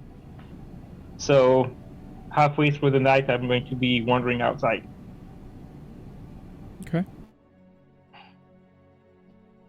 You wake anyone? You just go by yourself? I'm gonna say make a stealth check. I go by myself. Of course, Gotta pee. When the guy's gotta pee, he's gotta pee. definitely. That's fair. That's fair. As the rest of you bed down for the evening, sleep finds you very quickly and easily this night. Having been through the trials, so many battles against the mercenaries, and what you know of the White Dragon now, all of you find rest relatively easy, save for Shade and Ollie. For Ollie, as you lay down and close your eyes, a vision graces across your mind. Damn visions. And I'll tell you all about that vision as soon as we get back from a quick bio break. Ooh. So to all the adventurers out there, first and foremost, love you all. Also, welcome to all of the new trippers that have joined. We typically do a little bit of a break, just a bit of a bio break, about 5 minutes. So go get some refreshments. Your apple juices, your grape juices, your fate juices. I don't even know what that means. No. And as always, Sherry Bombette, if you're out there, my dear, go make yourself some popcorn. And we'll be back real soon for the second half of tonight's episode. Stay tuned, everyone. Welcome back, guys. That's my line. How did you do that quickly? Welcome back, everyone. Happy to see you all again for the second half. As always, we do take a couple questions about the campaign, about life, about the universe, anything inside of it. We have all of the answers. So whatever questions you have. And we do have a couple today. Tricks. If you could choose a new class, what would it be? Well, I have chosen one, so I am going to say what she said. Alara, after Lucy's comment about time magic, are you thinking of trading him for one of the clones? Do you prefer the silent, broody one? Yes. Eli, you do realize Ma and Pa Schmooples are never going to let you babysit again, right? They'll get over it. Fair. Very fair. They'll be fine. Dave, did you ever figure out that drug I asked you about? I don't remember that, Yogis. I remember what they're talking about. Okay. About his homebrew or their homebrew. No, in that case, I didn't. But something that we can talk about in Campaign 2, Later. which we are starting our world building on as of January 3rd through to 7th, I believe is the right date. So just stay in touch, Yobis, and we will figure that out together. But with that said, let's get back into tonight's episode, shall we? Ready. Pretty. Ollie. Closing your eyes, you feel yourself somewhere in between dream and sleep. You find yourself in a very familiar place. The cathedral, of all places. Surprisingly enough, it is pure white all around you. Beautiful marble cast across the floors. The large pillars. Above you, you see a beautiful glass ceiling with nothing but sunlight all around you, bathing you from the inside. As you walk up to the center altar, you see a woman standing there, a magistrate. You would assume, just based off first looks, that of a queen, if not a goddess herself.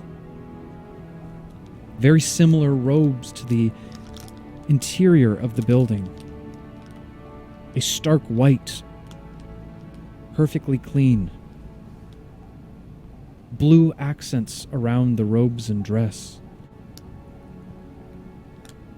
A large symbol of Gibble directly on her chest. She smiles towards you and says one word, one phrase.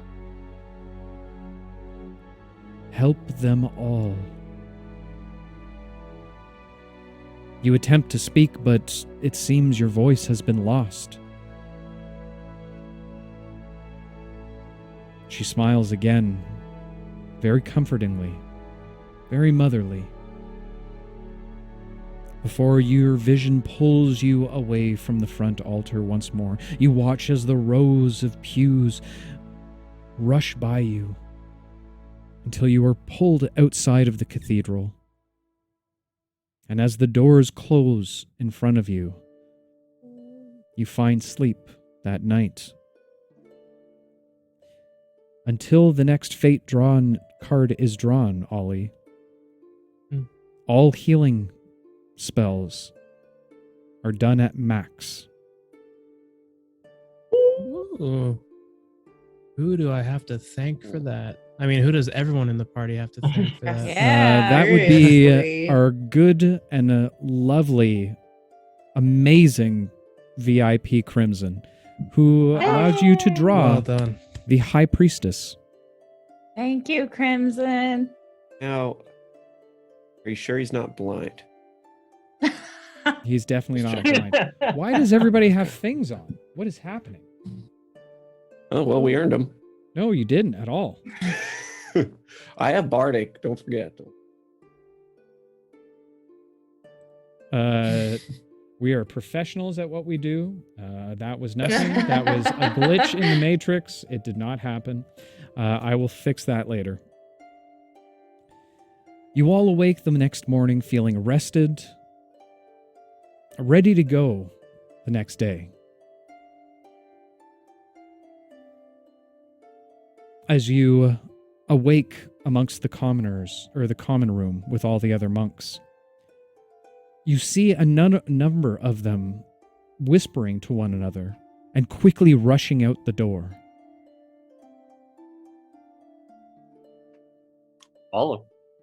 Suppose we should see what that's about. Curious. What the fuck is going on? I'm not there.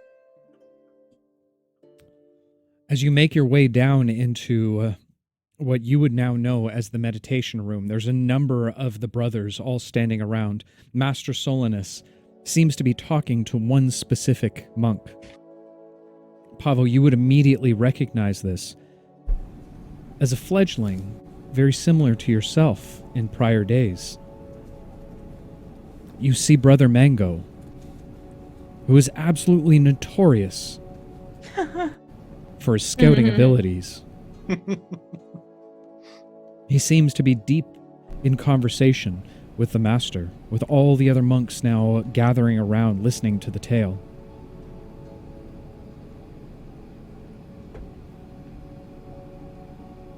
I edge my way in.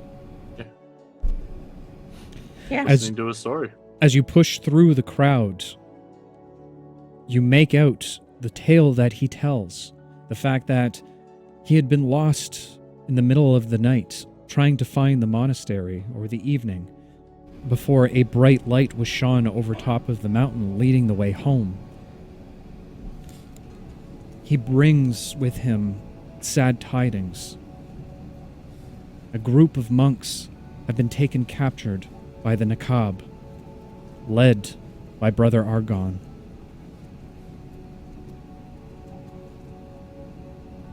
Where are all these people, Pavo? Bring me in on the players here. Wait, did you say Argon led the way in kidnapping some other monks? Did I hear that correctly? Brother Mango looks towards you. No, that's not what I said at all. He was leading a party, trying to protect the lands of the Nakab. We were all captured.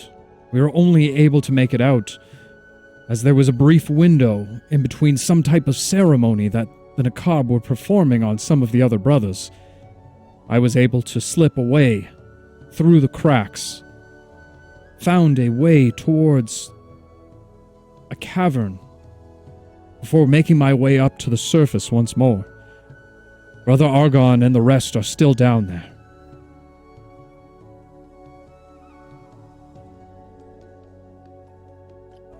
Well, we shouldn't waste time though. We should go help. Yeah.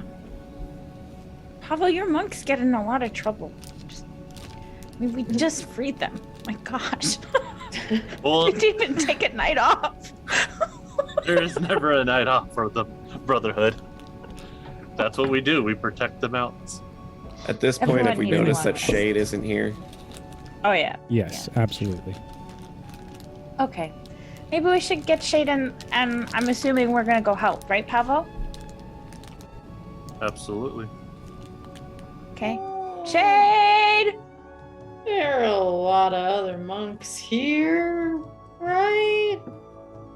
Are you suggesting we just send them to go look? I mean, how'd they get along without us? Really? Happy to help if there's nobody else around. But I Eli don't does make know. a fair point. Time is kind of the essence. That being said, we are What? still waiting for your parents. Yes, we're still waiting. Oh, What true. else do you want to do? Eli, go shopping while there are people who are in trouble? Yeah, we can make. I think quick out of work all of these us, you're probably the most cultists. likely to want to go shopping. Let's be real. No, but we need to help people. I'm just saying. We are kind of on a time crunch. Who knows how long this will take? Let's see what their plan is. It was in that moment that Pavo remembered from his backstory of the universe that Brother Argon was his mentor throughout all of training. Oh my God, Rob! That he specifically named that within his backstory. Rob! I thought I thought that other guy was. No. This Oh, he's the Salonius master. is guy in the the cave. master. Salonius is the master. Oh. The one guy in the cave was the actual guy who founded the monastery. And I wasn't over talking them while they were deciding whether or not they want to go freaking shopping or not. Well, I just wanted to remind you because I didn't know if shopping was more important than saving No, the person that was that's why probably I your closest one. wanted to make sure that I didn't mishear you. Like, what? He led the party, and that was confusing to me. Okay. So, so I was just God damn clarifying. it, Vix. Okay. Leaving space for Pavo to sass us all about debating about going to shop for saving his mentor. Listen, we're like a year in, okay? I'm not going to blame you guys for not remembering what you writ a year and a half ago. So, obviously, you guys are free to do what you want, but this was a mentor of mine that actually trained me personally, and I am not gonna just stand by and not do anything. All right, I'll well, help you, we'll Pavo. help you. Eli, you can hang back if you're too scared. I Yeah, understand. that's it. I'm scared. Sus. nasty Wow. Don't give me that crap. We got stuff to do. I didn't know this dude was important to Pavo. I'm fine to go along. What happened to you, Eli? I thought we're good people. What's that? I think I never professed to be a good person. she's To be just fair. short-tempered. Okay, I can't hold character. We're totally the worst. All right, worst. all Lady, right. you hear that? Damn it! Everyone relax. Two things. We need to find Shade. And secondly, Eli, maybe get with one of the monks and make sure your parents Get know where with you'll one be. of the monks? You All mean right, stay- let you me mean finish stay my sentence back, before you make some provocative joke tricks. Just so they know that you'll be back and they don't go wandering off. I mean, I don't know if they have a habit of wandering out of the monastery. I feel like they've been here for a long time. I take it The you're leaving monks? Alice. Anyway, No, she No, meant- Yeah. Parents. Your parents, Your Eli. parents. Your parents that are supposed to be Oh, tricks this sorry, sorry. there's a lot of Confusing. misinformation going on right now. We're not paying attention. Oh, Need everyone to wake up. Hashtag fake news. wow. Christ. You ca- I'm starting to reconsider just staying here. I'm not even with them. Jesus. All right, shopping episode it is. Okay. No. Okay, books. All right. Okay. Can we see Shade? Can we take a general area? Shade! Yeah, that's one way to Shade! do it. Shade, you hear this? If you're yelling my name inside, you won't see me. Okay, I'll get up from the courtyard, get inside, I guess, see what all the fuss is about. Okay. So what's up? I forgot already.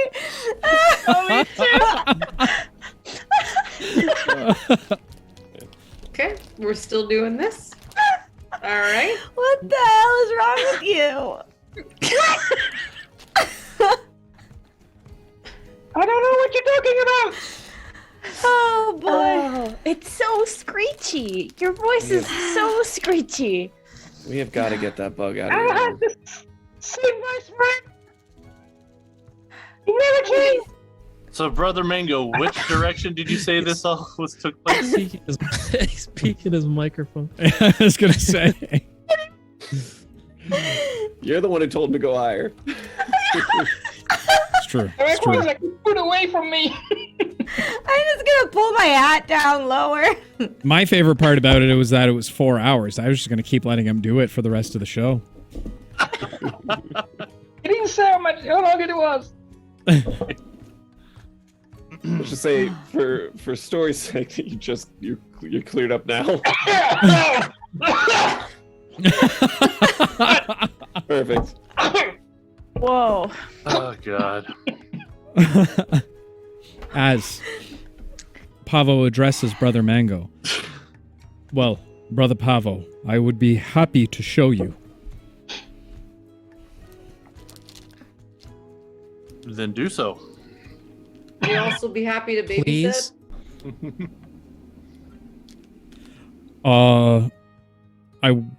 Well, if I was coming with you, then it's probably not the best idea if I was to babysit. All right. You don't need good babysitters. The These master guys good goes, with- I There's plenty of might brothers here. be able to help. If it wouldn't be an imposition, I just don't want any harm coming to her. We have raised quite a few younglings. You'd be a great recruit. Yeah, Eli. Stop trying to recruit my sister into your monastery. You can't Alice, have do you her. want to learn how to fight? Yeah. Especially They if your parents never make it. Okay. Well, Oops. you Sorry. can trust Alice with Pavo's as- brothers. Well, not brothers. Brothers from another mother. What? Yeah, something like that. Oh my God. Let's get back on these rails, shall we? Jesus. Brother Mango looks towards you all. Well, we can leave post haste. I think it is of the utmost importance. They were taking them into some strange chamber. I heard screams. Okay. We Let's did go. nothing And- about it in the time, but okay. And that was how long ago? I'm so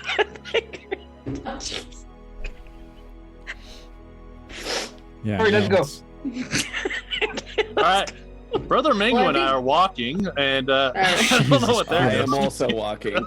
I'm walking. Crimson, there's no rails. There's fucking training wheels with these people, okay? Like, that's what it is. It's like when you go to a bowling alley and there's like those gutter ball protector things. That's what we need to do for these people.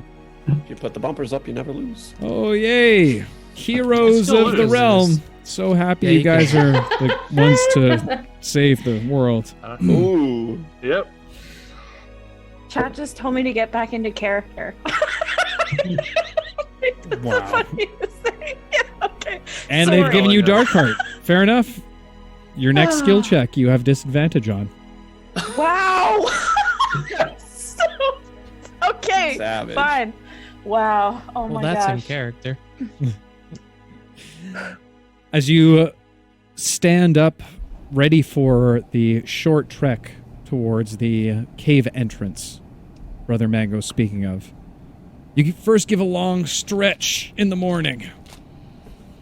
Oh, maybe do a little bit of yoga now that you're in the Monk's Tavern. Monk's Tavern? Monk's Tavern? Yeah. This is the stabby Bunch of monks uniform. get drunk. This I would side have is- gone there. This is the stabby Monk's uniform Tavern. over on this side. Oh, this is the Diva Deva. Is what I like to call it. Oh.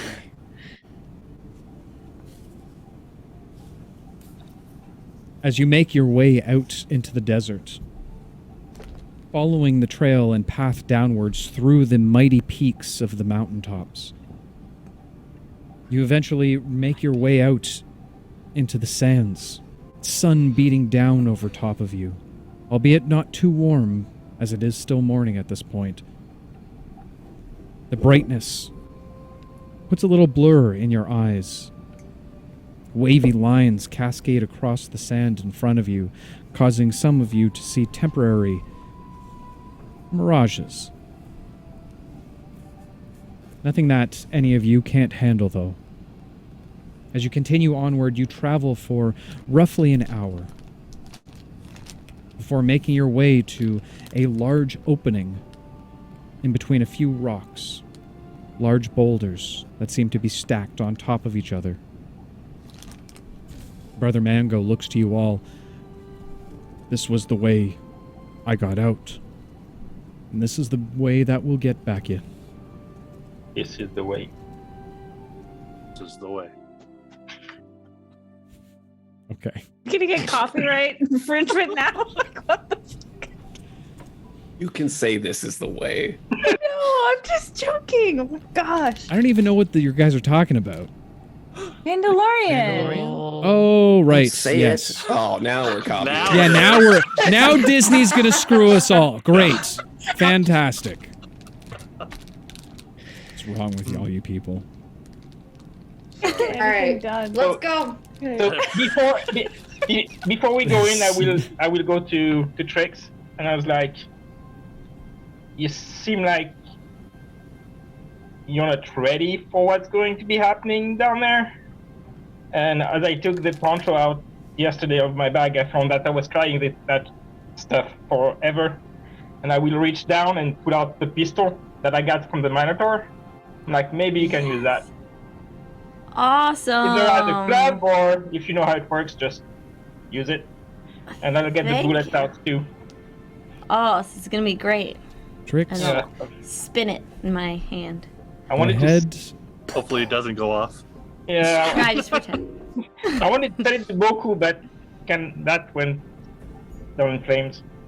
Oh, thank you. No pun It's intended. great. Tricks, go ahead and add a pistol to your inventory. All right.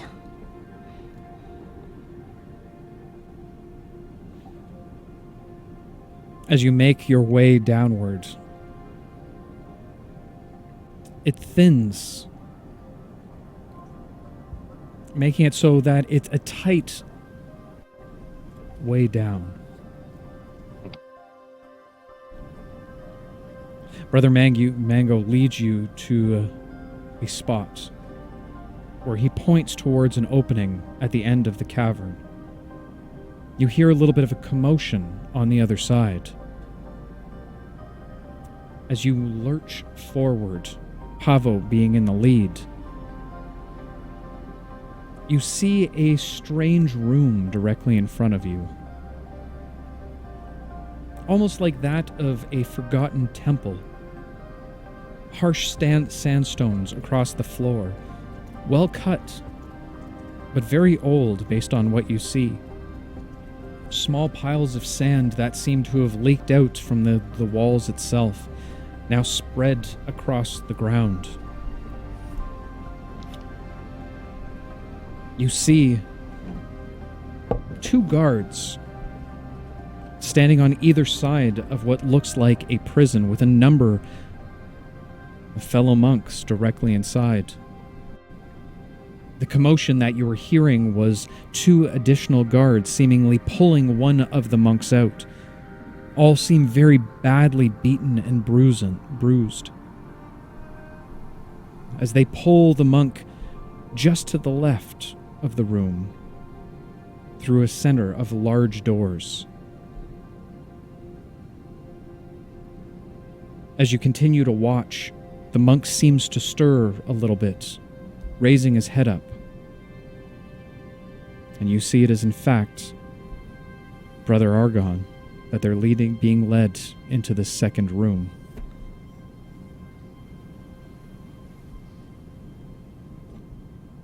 So How we've far got away are we? Well, I will show you. Did two of them leave the room and two of them are still in the room? Two are still in the room. You guys Ooh, can check Roll20, and I'll switch us over to the map. I like this map. Oh, wait, why can't I see it? There we go. Oh, now I really can't see it. And where's the entrance to the other room? On the right over here? Or is it in front yes, of them? it's to the right. Okay. And they're standing in front of like prison cells. Yeah, I got it. Okay. All right, guys. What's our move? Take a playbook out of yours, Eli, and I want to just go right down there and go after the people carrying Brother Argon. That sounds perfect. And I rush in. What? I'm rushing in. Wait! Oh My God, God, damn it! fucking shade. There wasn't even a TikTok going on yet. This is totally a Leroy Jenkins moment. Pavo said he was ready to go, so I'm like, All right, if they're I'm not. if they're all, I'm taking Eli's like last time with the bandits. Don't even think about it. Alright. Rush in and go. if they're already rushing in, can I just shoot my dagger at the one over here on the left? Is this a wall beside him? Oh, it looks. I don't think I can. Nope, because Pavo is technically in your way right now. So if you are rushing in, is that what's happening? I know I am. Okay. Oh In my that case, God. let's Okay. go ahead and roll initiative as opposed to trying to Wow. do anything about it. Fantastic. I have such a good no plan. comment. I had It's such okay, a I good got their plan. backs. And here I thought Shade was the murder hobo. Okay, fair enough. Let's go ahead and get some combat music on. Here we go. If we die, this is your fault, Shade and Papa. Yep. Just saying. it's always my fault. What's the difference from the other time? That's the wrong one. Well, there's a I don't reason know. it's always your Hey. fault because you always do stupid shit. I learned from you guys. I mean, you guys have been I a learned really- it from you. I'm pretty Oh, sure that's what give me. all the From kids watching say. you. I learned it from you. God. Oh my God. Great. Of course I rolled high on initiative. You two better have rolled higher than me because it's bullshit. I don't want to go first. Your suicide mission. I don't understand how you're the one who always rolls the best. I mean, It's part of my class. So I can I mean- clear out the room. you Fair. can either hold your action or you can force yourself a reroll if you don't like it. Yeah. You can Yeah. roll and Oh reroll. my Sure. God. Unbelievable.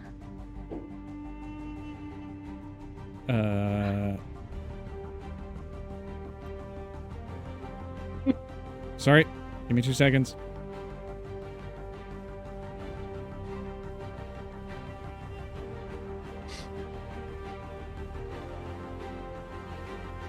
All right, Alara. 21. Beat you. You Pavo. did it? You fucking suck. 19. What a bunch of bullshit. Tricks. 17. Come on, people! Ollie. 21. Eli. 12. Lucy. Nat 1 for a 3. Nice. Clearly Big caught off spending. guard. Oh wait, Shade. we're fighting? 23. What? 23. Oh, perfect. This makes a lot more sense now. Okay. He's I just accept doing you a this. favor. Just kidding.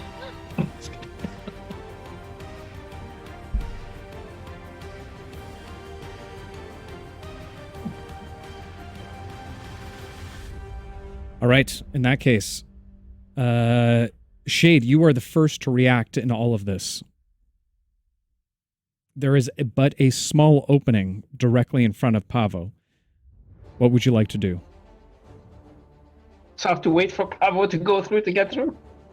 No, you can move past him. You just can't stop in the same area that he's in. Okay. So Do we have control? I You make should. my way to Yeah. that guy. Get my swords out. Swing, swing,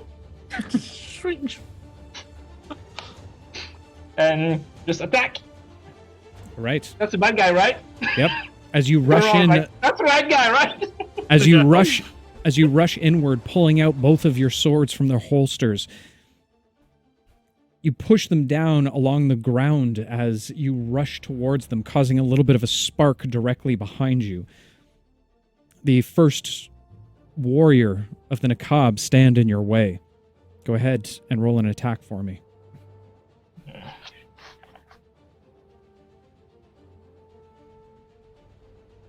Oh, I will use my bonus action to hex the guy.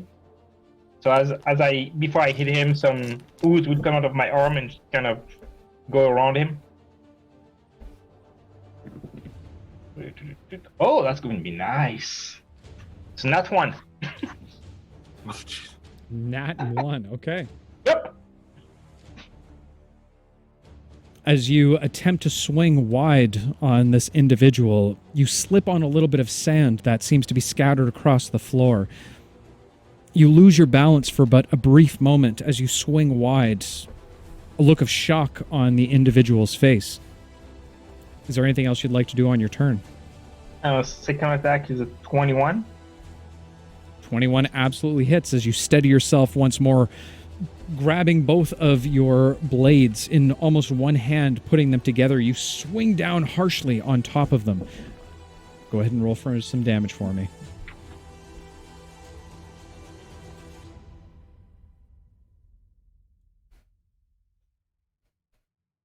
That's 12 points of damage. 12 points of damage. Okay. Yeah. I use my bonus action, so that's it.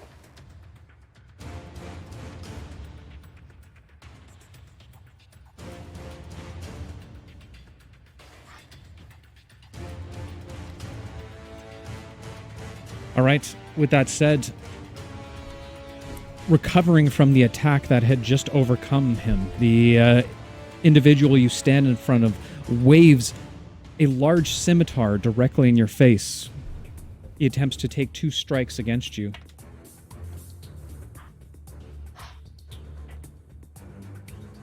Does a dirty 20 hit you? Yeah. Again, still thrown off a little bit from the... Hold on. Forgot to put my armor back on. Do we... 30, 20 hits me, yeah. Okay. As he slices down twice, whoosh, whoosh, directly in front of you, both attacks hit. You take 24 points of slashing damage. Seeing you now coming in through the small crack in the wall, the other pulls to his side and pulls out a small horn that looks more akin to a seashell, letting it ring out. A loud Like that. is heard throughout the cavern. Nope.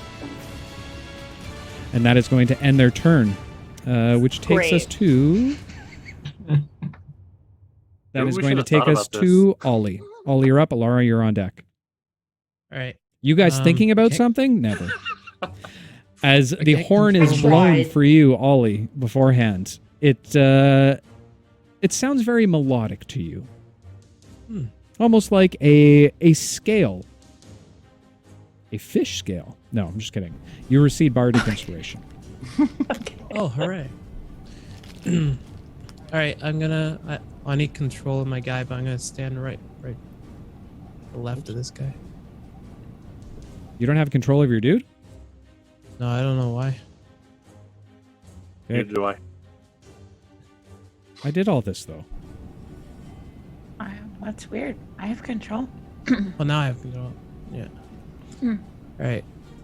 I'm going to swing my my Tinkerer's Hammer that I don't think I've ever used since I have bardic inspiration. All right, go ahead and make an attack for me. You can add a d6. Okay. Thank God for that. I don't know if it's going to help much. Which totals to 7. 7. You swing wide on the with your small Tinkerer's Hammer. He's easily able to dodge out of the way. Then a cob, clearly much more agile than you expected. Is there anything else you want to do on your turn? Yeah, I'm going to use my bonus action to cast my spirit weapon. Okay.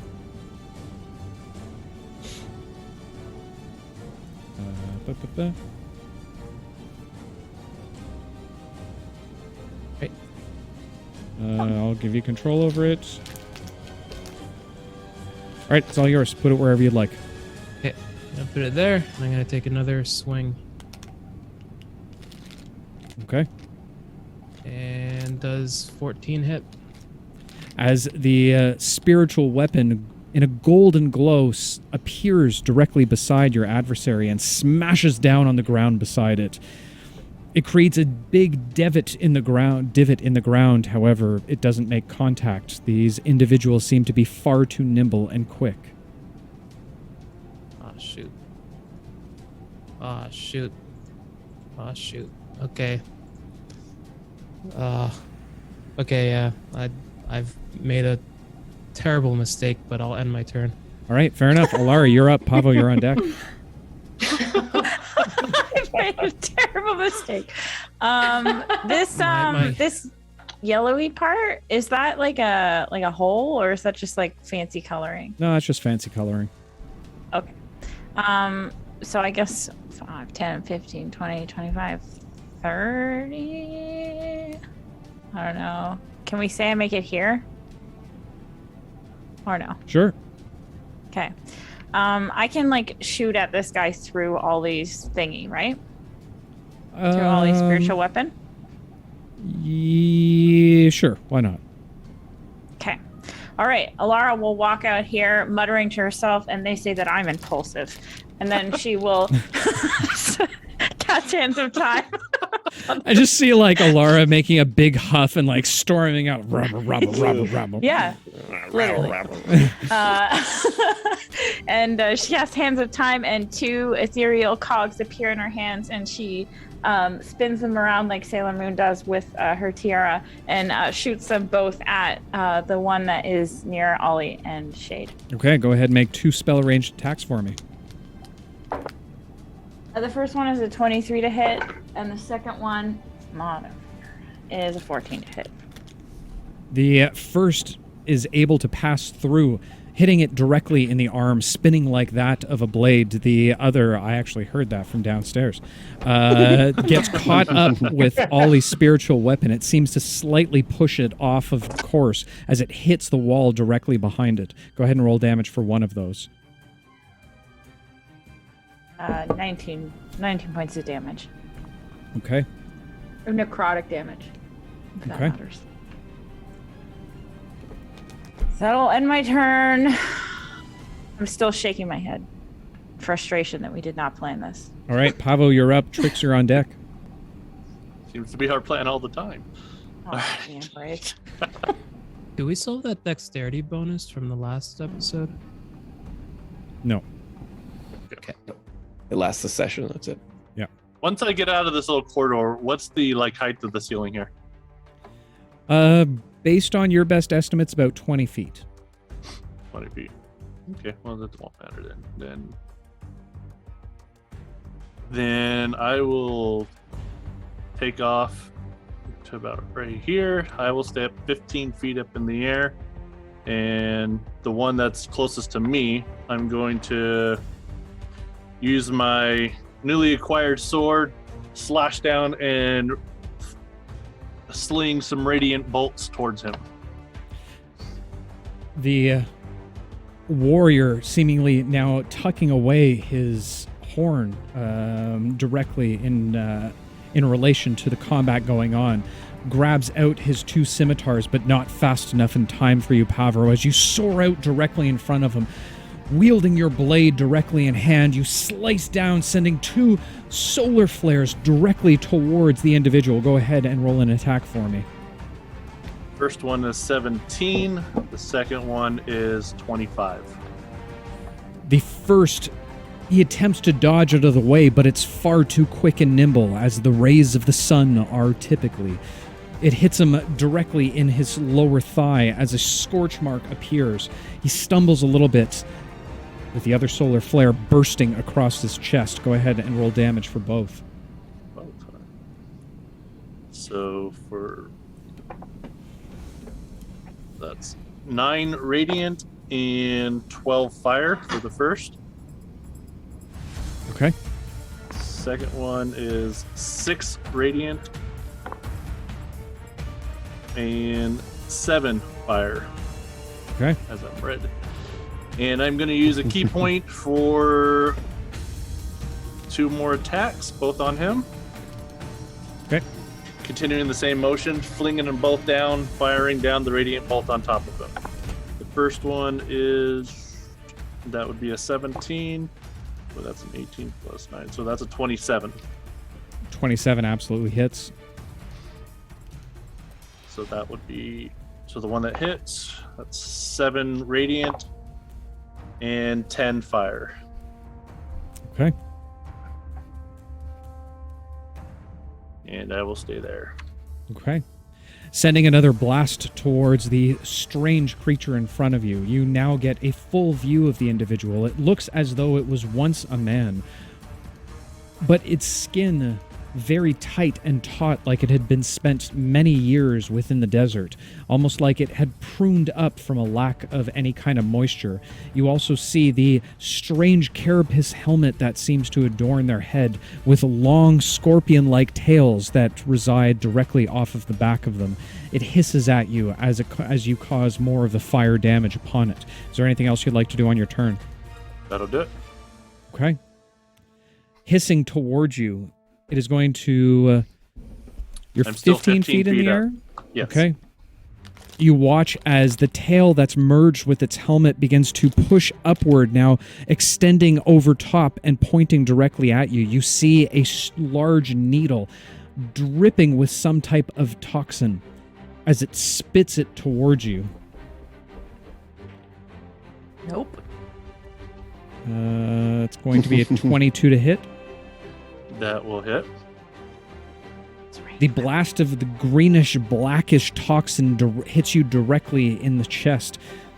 You feel the acidic burn as it begins to cut through both your actual gi and some of your feathers, melting them away. You take 12 points of acid damage.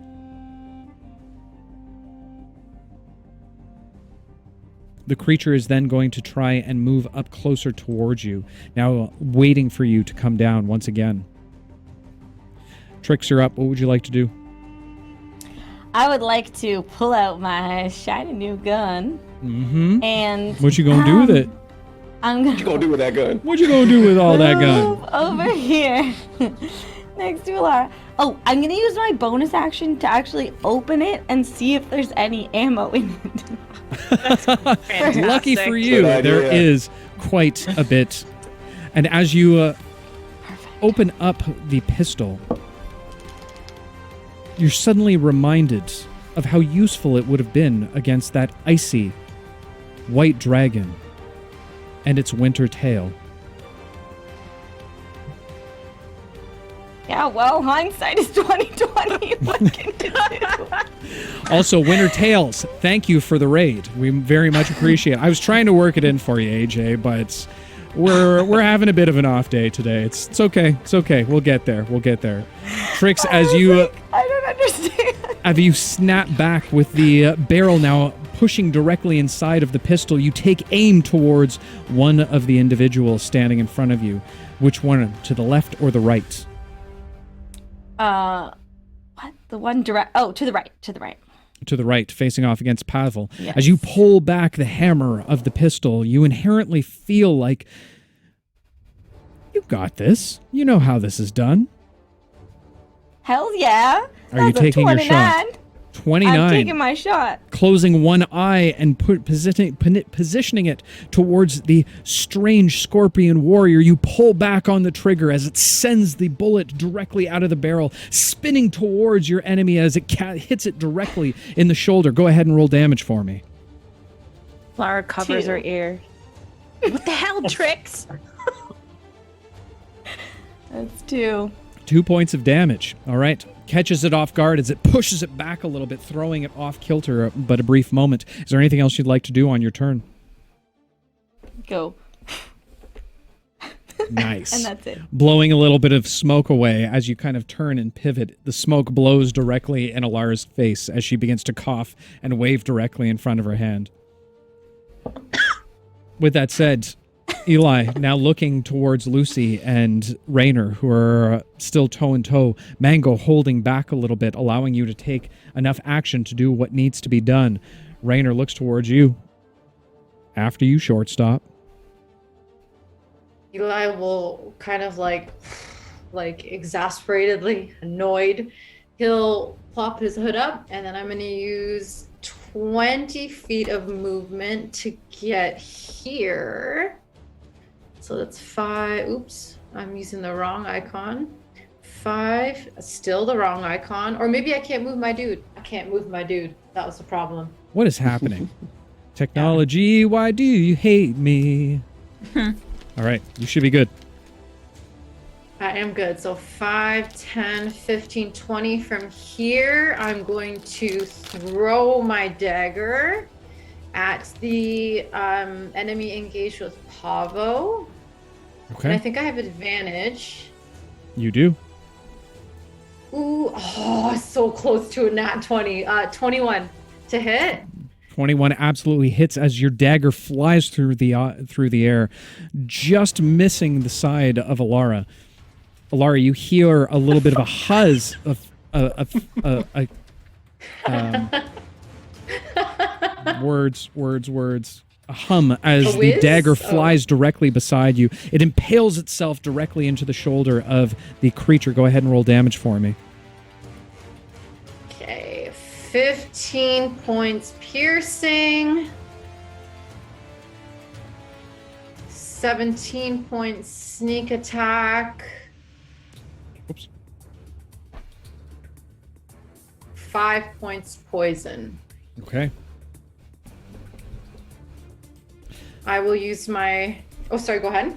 The creature snarls directly in your direction as it grabs onto the dagger and pulls it out. You see a little bit of blackish blood begin to ooze out of the creature's shoulder. It's still now holding your dagger in hand. What would you like to do, Eli? I will use my reaction to summon the dagger back. Okay. The dagger suddenly evaporates from the creature's hand. It looks down in confusion as it disappears, now reappearing back into your hand. You snarl back towards the creature. What would you like to do? I will take my last 5 feet of movement and attempt to hide behind the rock. Okay, go ahead and make a stealth check for me. 18. 18. You pop down behind a rock that seems to have fallen down from the ceiling after years and years of neglect in the overall upkeep of this temple. You seemingly disappear from the rest of the group as no one else is paying attention to the small halfling that seems to be quite a few feet behind them. Is there anything else you'd like to do on your turn? Nope, that's it. All right. Aaron Brings turns us- around and says, "What the hell? Gone. Oh my god, he's just like Batman." There's no Batman in this setting yet. Lucy, now standing between Oh, right. you and Raynor. I don't know. You want to go for this or you want me to? I got it. All right. I need to access my guy too. So Lucy, Oh, you don't have access to yours as well? I do not. I am awful at this. Dear Lord. Lucy, having heard the horn and fearing reinforcements, I don't know if that's what's going to happen, but is going to go right. Yeah, I'm going to go right over here, center himself in the middle, and I'm going to cast Major Image to make a large fire at the other corridor where the other entrance is. Or the appearance of a large fire, anyway. Okay. That covers that whole section. It's a 20-foot cube. So 25? 20-foot cube. Okay. Ooh. Amazing fire. Yeah, look at all that amazing fire. And I did that with my bonus action since I'm left-handed now. And for those of you just joining Right. us, no context. And I'll use my action then to just prepare to dodge. Just kind of keep my eyes open. So you're taking the dodge action? I'm taking the dodge action. Okay, fair enough. Suddenly you hear a loud scream from behind the two doors. Let me see if I can get this on camera without fucking this up too bad. Should be good enough. Oh, that's not what I meant to do. Whoops. Just ignore that. Nothing. Don't look I at don't that. see. There's I didn't nothing even there. Yeah, see no, what you can't happened. see it. I'm talking to chat. Chat knows. Oh. As the doors now swing open, the very large stone doors, as 3 individuals approach outward, one of them being a massive, what looks to be female on the upper half, the lower half similar to that of a centaur, but with the body of a scorpion itself. What? She is going to look at the fire. As she does, she sees directly through the illusion and begins to stomp and charge towards you. It's going to use the dash action to get all up in your grill. The others following directly behind are going to begin to make their way upward. How do we get rid of that thing? That was a useless fire. As there are 2... Yeah, my bad. Sorry, buddy. The both of them are going It to was a great position idea. their tails upward on the back of their helmets. Now the pincer directly behind, or the tail directly behind, with the needle directly behind it, I don't know why I keep saying directly, is going to fire one at Pavo and is going to fire one at Eli. Eli, you're hidden, so that doesn't really count. I forgot you were hidden. Okay, it's going to... Both of them are going to aim at Pavo. The first misses and goes a little bit wide. The second... Wow. Tries to shoot towards you, but catching it directly... I have to stop saying directly. Catching the view of the individuals behind you, you're able to just move out of the way in time as the toxins now hit the enemy directly in front of you, taking another 12 points of damage on a natural 1. yeah. I really wish I didn't roll that natural 20 beforehand. I told you. I told you. With the ESB town, I do need a thesaurus. Thank you so much. And that is going to end everyone's turn except Raynor. Raynor is going to now come outside, seeing everyone now in combat. He is going to 10, 15, 20, take the disengage action directly up to the bars where the monks are being held and is trying to attempt to pick the lock on it. Which he fails. Good idea. Damn. Which brings us back to the now top of the round, being that of Shade. You are up with Ollie on deck. The guy is in front See, of his you don't have to link it to me. I mean, come on. Wow. My players. I'd expect this from chat, not from you. Actually, other way around. Dear Lord. Oh, precisely. That's a good one. No one's on my side. Is there a DM in the crowd to feel my pain? My lord. There's plenty. That's hilarious. Shade, you're up. All you're on deck. Yeah, I will attack the guy in front of me. Don't like him still standing. Don't like them standing. Let me zoom in again so we can get that amazing cinematic effect. Let's see if I don't screw this up entirely. Ooh, cinema. First attack is 22. 22. As you swipe down with your first sword, you cleave directly into the arm of the scorpion Nakab being. Go ahead and roll damage for me. Also, thank you very much, Kendar, for the love and the respect. That's 11 damage. Okay.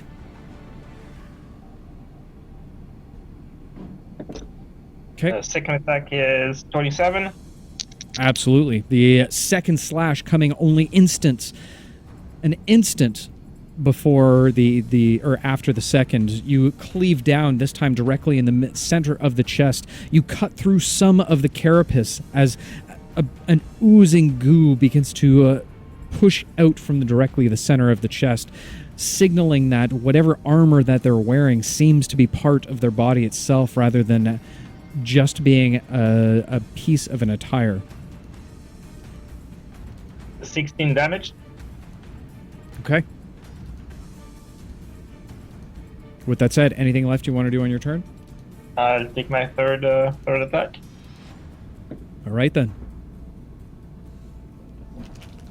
Oh, don't go there. 25 to hit. 25 absolutely hits. The last one, you give a little bit of a smirk now knowing exactly what you're faced up against and that you can carve your way through your enemies like a good fighter should. Slicing through, go ahead and roll some damage for me. That's 13 points of damage. 13 points of damage, perfect. As the blade crosses against the carapace shell armor of the individual, Eli, you hear this ring out, and the sound of battle is music to your ears. You have received bardic inspiration. Shade, is there anything else you want to do on your turn? No, that's all. Okay. Nope, not that one. There we go.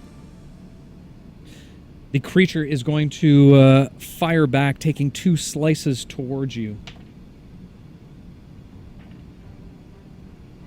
The first, you're easily able to dodge out of the way. The second catches you just in the nick of time, slicing through part of the tunic, catching a little bit of your skin as opposed to your wooden arm. You take 12 points of slashing damage. Also, because I forgot from the last time, it is going to lift its tail up behind, directing it directly towards Ollie. Does a 24 hit you, Ollie? It does, unfortunately, in this scenario where I forgot to... You forgot to do your Yep. thing, didn't you? Yeah, you That's what did. you forgot to do. You feel the first bit of burn and pain on your new skin as the acid kind of washes over you a little bit. You take 12 points of acid damage. Brutal. Still not able to reach against Pavo. It is going. The second warrior is going to take another tail attack against you. That is going to be a 19 to hit. That'll miss. Miss as you are able to dodge out of the wave, letting the currents take you, maneuvering your wings just so that the toxins fly up past you, hitting the ceiling directly behind you. You look upward and see a sizzle as a little bit of a pocket begins to melt away from the acidic effects. That is going to end their turns. Taking us to Ollie, you are up. Alara, you're on deck, and then Pavo. All right. I use my action to go. By the grace of Gibble, grant me the power of the Heaven Smith. As you say this, the rest of you see what you recognize now as little plates in Ollie's arm. Tiny, like checkerboards all across his entire body begin to flip over, changing from skin to that of a dark gold. He begins to shimmer in what even the little bit of light that is surrounding at this point in time. Is there anything else you'd like to do on your turn, Ollie? Yeah. For my bonus action, let me make sure I pick the right one this time. I'm going to use Healing Word. Okay. At the second level on Shade. Which should be 2d4 plus 4, so he should get 12 because of the card. Okay. As you remember what the priestess had said to you in the small cathedral, you hold on to your holy symbol of Gibble as it begins to radiate golden energy far brighter than you've ever been able to produce before. You direct it towards Shade, and as it does, it cascades over him like a downpour of sparks of gold all around him. Shade, you receive 12 points of healing and feel pretty damn good right now, my friend. Ollie, is there anything else you'd like to do on your turn? That will be all. Okay, perfect. I believe that takes us to... Which one do I need to go to? I think this one? Yes, this one. That takes us to Alara and Pavo. You're on deck following Trix. All right. Alara says, you know what? I'm going to try out a new spell. And I'm going to pull it up so I know what I'm doing. And yeah, it's Alara almost like it's only you were told beforehand that you were up next. Okay now. So I am going to focus a 20-foot radius sphere centered behind the the thing in front of The thing? the scorpion thingy, so that it hits the scorpion but does not hit me, Lucy, or Eli. So I center it behind it, 20-foot sphere.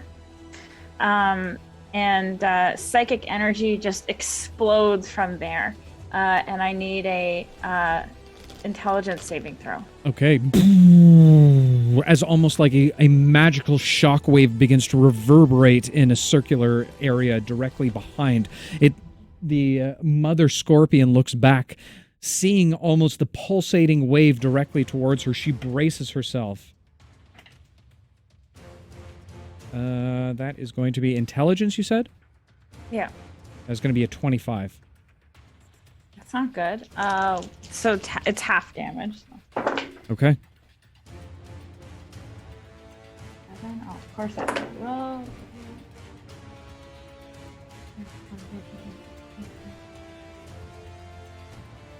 so half of 27 is... I rolled so low on that. So 13 points of psychic 13 damage? or 14? Yeah. Okay. I just want to let you know that was 8d6 die of damage. That is how low I rolled. Fantastic. You did fantastic. God.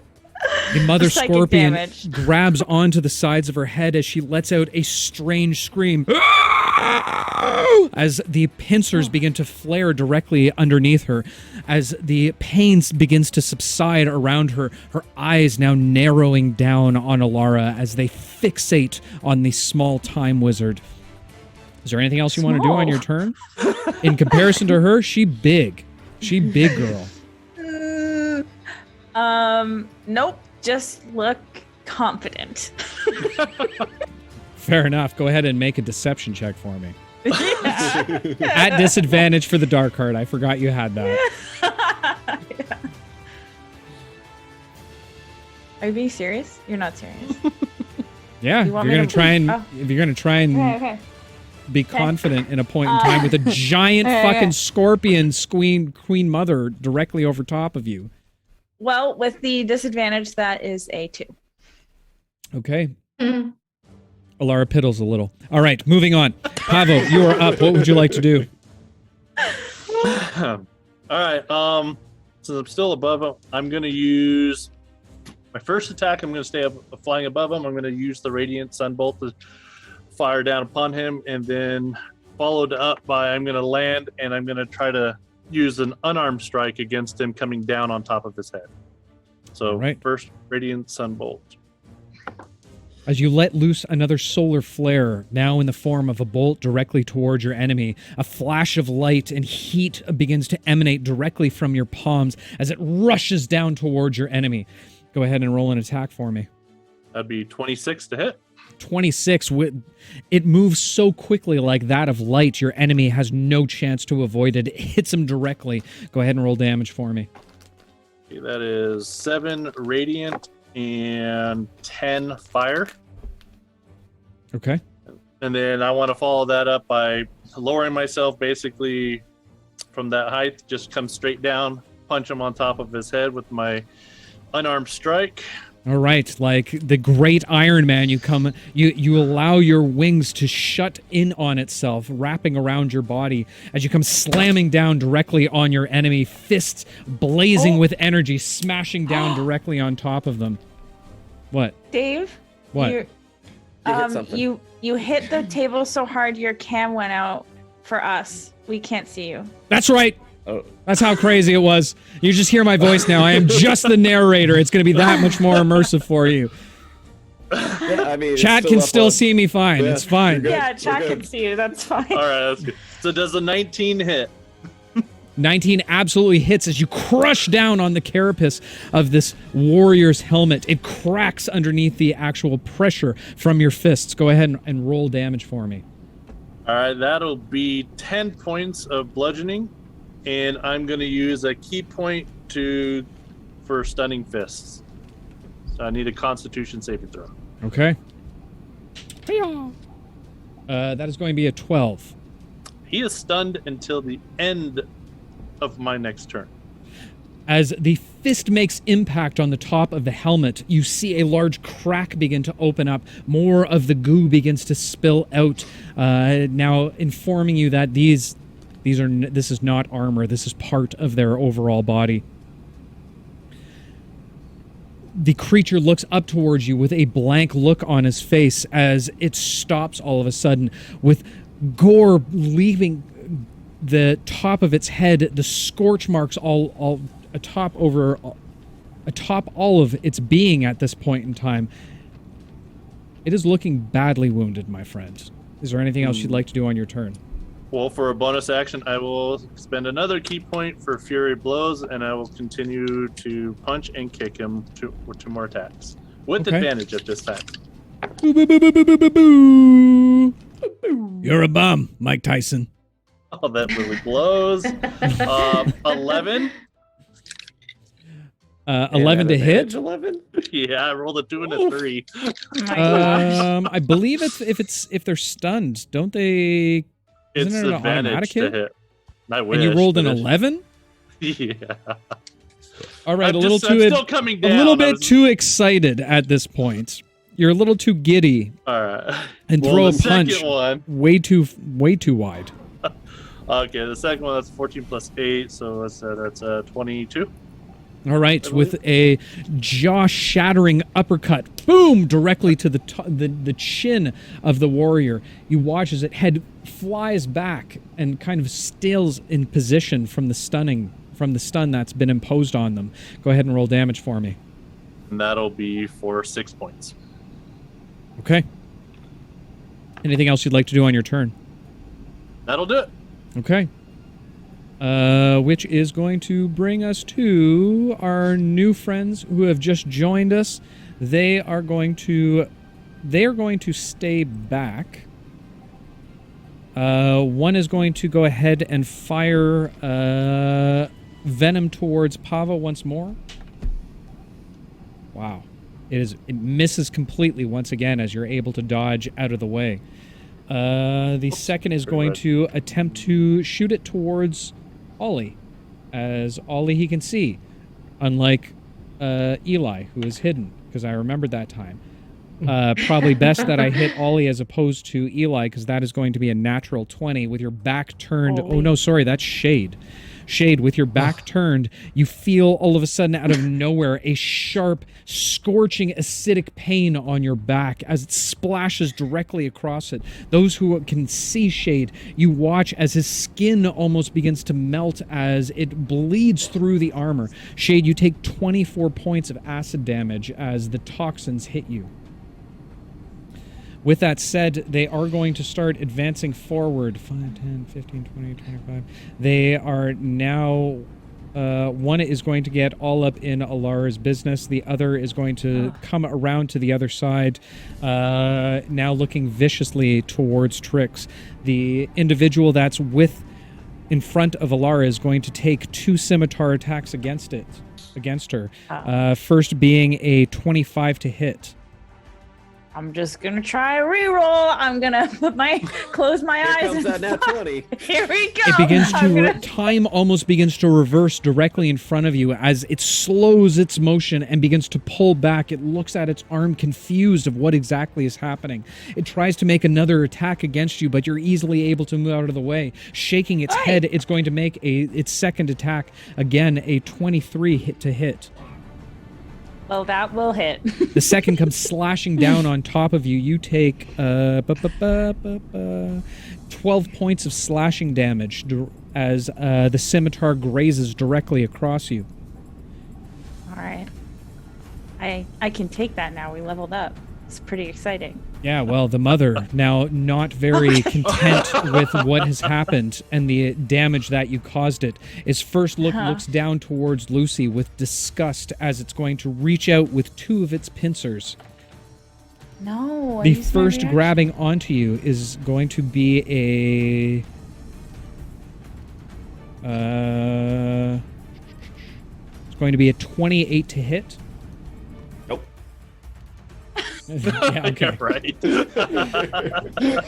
That absolutely is. It grips onto you as it begins to crush down with its razor-sharp pincers. You take 17 points of damage. I need you to make either a dex saving throw or a strength saving throw.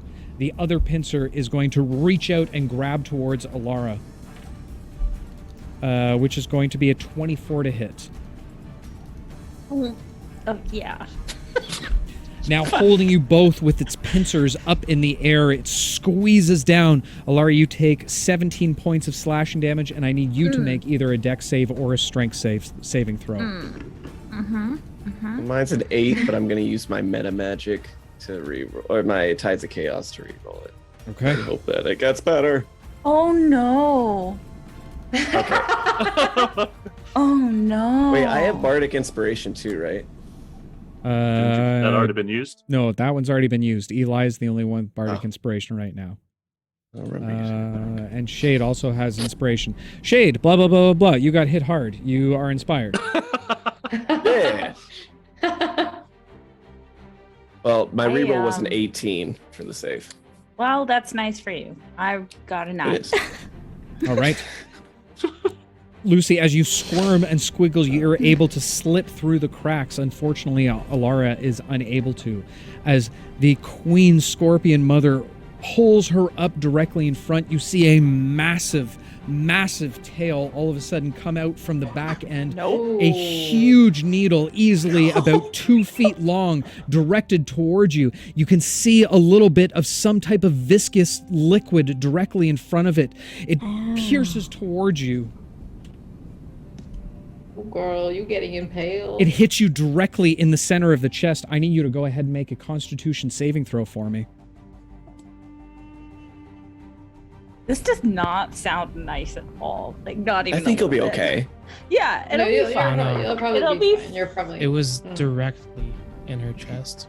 Okay, so what happens? Constitution. Okay, so what happens if I rolled a 6? As the Nothing tail good. pierces directly into your chest, you take 21 points of piercing damage. As Alara immediately falls unconscious. What? Ooh. What? What? The scorpion creature throws your body to the sides. What the fuck? You paralyzed? Fuck. Yeah, technically you're paralyzed right now. Okay. I'm just saying for flavor you're unconscious, okay? Okay. Got it. Okay. Fantastic. Great. Damn, we're never going to hear the end of this one. All right. Fucking coming back. I with a believe that vengeance. ends everybody's turn. Trix, you're up. Eli, you're on deck, and then Lucy. Okay. I am going to attempt to use my vampiric touch on this guy that's right up in my grill. Okay, you have to get within range of it. Am I not within 5 feet of this one that's beside Alara? Oh, the one directly. Yeah, okay, so you're in within 5 feet of it. Yep, go ahead and close first enough roll a to- d20 for me. Am I still there? Okay. How far did it throw me? Just out of curiosity. You're still in your spot within 5 feet. You're just unconscious right now. Okay. Damn it, it's a 4. A 4, you attempt to reach out and grab onto the creature, harnessing what you can remember from the energies and hearing about the master of how it would begin to deplete. But it seems your well has dried up this day. There is no reaction or no action taken. Is there anything else you'd like to do on your turn? No. Okay, Damn fair it. enough. In that case, Eli, you're up. Damn. Lucy, you're on deck. Seeing Ilara downed, I'm going to come out of hiding. I'm going to use my movement. So 5, 10, 15, 20, 25. I will grab her with a bonus action. I'm going to use my action to throw my blade into this corner. Actually, let's go with another corner that's further away.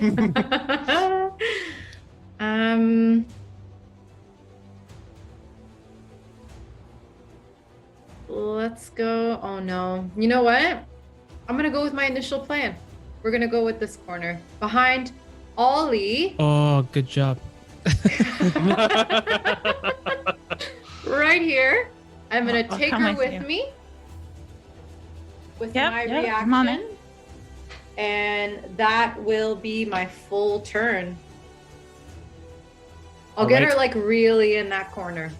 So right Trix now. looking if you over to wanna, your like- side, you watch as Eli almost appears out of nowhere, grabbing onto Alara's wrist, and with a small plume of greenish smoke, vanishes from sight. Oh wow. The Mother Queen looks confused downwards and then focuses his attention back onto Lucy.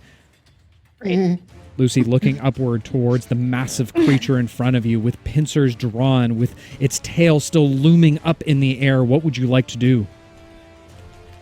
All right, I'm going to take my bonus action to pee. No, I'm just kidding. Lucy, seeing Alara's now safe, is going to use. I'm going to use my action to disengage. Good call. Get That it would out. be your- And That would be a bonus action right now. if I were right-handed, right? Right. No. Wait. Nope. Because you can't take Yes. disengage No. as a bonus action. So Right. you take bonus. You can Okay. use disengage as a bonus action this round because you have the thing. I thought it was the other way around. Nope. Okay.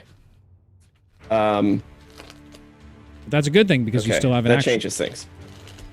But I cast spells with my action now, or with my bonus action now. It's actually- Oh right, Oh. you do. That's correct. That sucks. Thanks. So I guess Lucy's just gonna be really scared and kind of scuttle backward, and reach his hand out and attempt to cast polymorph on the big giant scorpion. Okay. So I'll need a wisdom saving throw. I don't think I need advantage on that. Nope. That is going to be a 27. Nope, doesn't work. So it's a rat now. I'm just kidding. Yeah, right. Then I guess I'll take the dodge action again and just pray. Okay. As you reach outward trying to blast it with your arcane energies, there doesn't seem to be effect against the magical resistance of this creature. You begin to move backwards, a little bit of dust kicking up in the air as you feel a sneeze come on. Another one? Oh Come on now. Go ahead and roll a D100. Come on, chat. How many do you get a day? I thought it was one a day. I thought it was one. I don't know. Apparently, I forgot to set that properly, so we are going to honor the redemption right now. Mostly That because is it's for a- Thick Pastel, because we love her. Okay. That is a It must be 2. a feast. Yeah, feed A him. 2. That is a Maybe. 2 out of 100. Oh, no. Okay, roll again. Roll again. Another D100. Yep. Perfect Okay. time for all those cats to show up. Just kidding. Jeez. That is a 6. Nope. Don't like that. Okay. You shake it off a little bit as you continue to pull backwards. Is there anything else you'd like to do on your turn? Scary. Okay. Raynar is going to attempt to unpick the lock one more time. Oh, and that's a natural 20, baby. Raynar is Nice. able to pop open the lock as he motions the monks towards the opening. Each of them begin to start running outward from the cell that they are imprisoned in. Let me pull this up a little bit so chat can see it. And they have 5, 10, 15, 20, 25. They can make it almost the way there. However, they are going to take opportunity attacks against them. I'll die. Two of them one take reaction. large slashes again, or no, because there's only one opportunity attack. So the first one takes a large slash against them. taking 12 points of slashing damage. The other two brothers hold him up and pull him along, moving them closer towards where Alara and Eli are. They can't make it through right now. Raynor screams out to Pavo, "Keep going! I'm gonna try the doorway!" And is going to take Great, Raynor. 5, 10, 15, 20, 25, 30, right about there. All right, bringing us back to the top of the round is going to be Shade, followed by Ollie and Alara. Fantastic.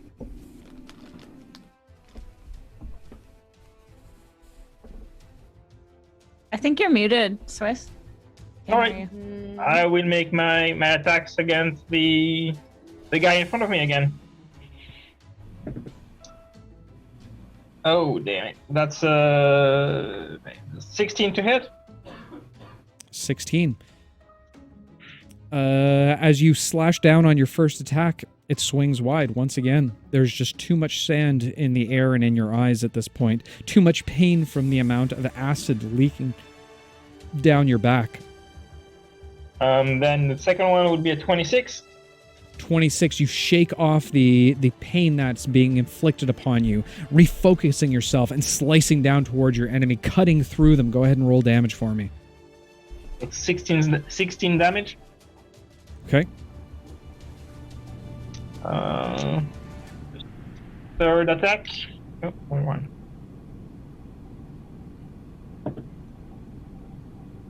It's a 25 to hit. The last slice cuts through the individual. Go ahead and roll damage for me. 10 points of damage. As you thrust forward with your blade, it pierces directly through its body. It shakes a little bit and gives off a little bit of a gurgling as it falls limp directly over to your sword, pushing the creature off. Its body falls down flat, unmoving, as you flick a little bit of the black blood off of your blade. It's one down. All right. I will then take an action surge because seeing him dead just makes me so happy, and I feel like I should do that again. So I will be moving here. I will be using my bonus action to move my hex from the guy I just killed to the guy which is next to me. Okay. And I will hit him. First attack is 20. As you spin around without any hesitation, leaping into action once again, throwing yourself directly between Trix and the enemy. The enemy is about to come down with its scimitar on top of Trix. You're easily able to parry it out of the way as you slash uppercut directly across its chest. Go ahead and roll damage for me.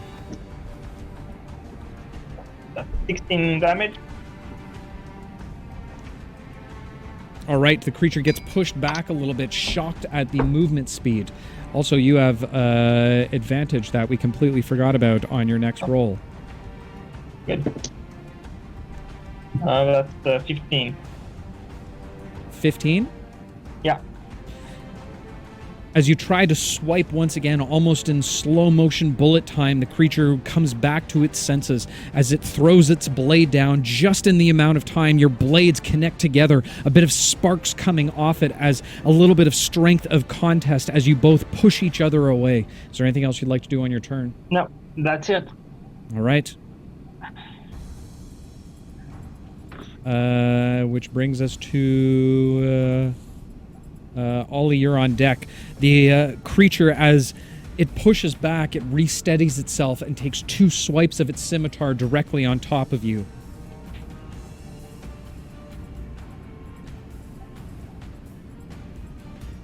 The first comes crashing down as you're a little off kilter at this point, slashing directly in front of you. You take 12 points of damage. Shaking it off, the second attack, you're easily able to parry out of the way as it knocks it back a little bit at the same time.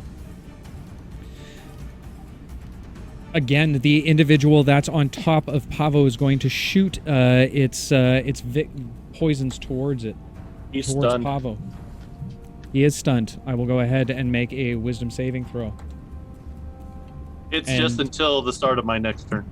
All right. In that case, then I don't care. He is stunned. There's nothing that he is doing. The other individual is not its turn yet, so I'm not going to do anything about that. There's nothing else I can do at this point in time. Okay, fair enough. Which You're is doing going great, to. Dave. Thanks so much. I'm talking doing really great. quickly. I'm talking really fast right now to try and get through this as quickly as possible. I know. Ollie, seeing the one individual decimated in front of you by Shade, you feel a burst of energy. You, my friend, have been inspired. And I believe Shades is gone at this point in time, so I'll get rid of that one. And Does the Ollie inspiration is- make us sound like What?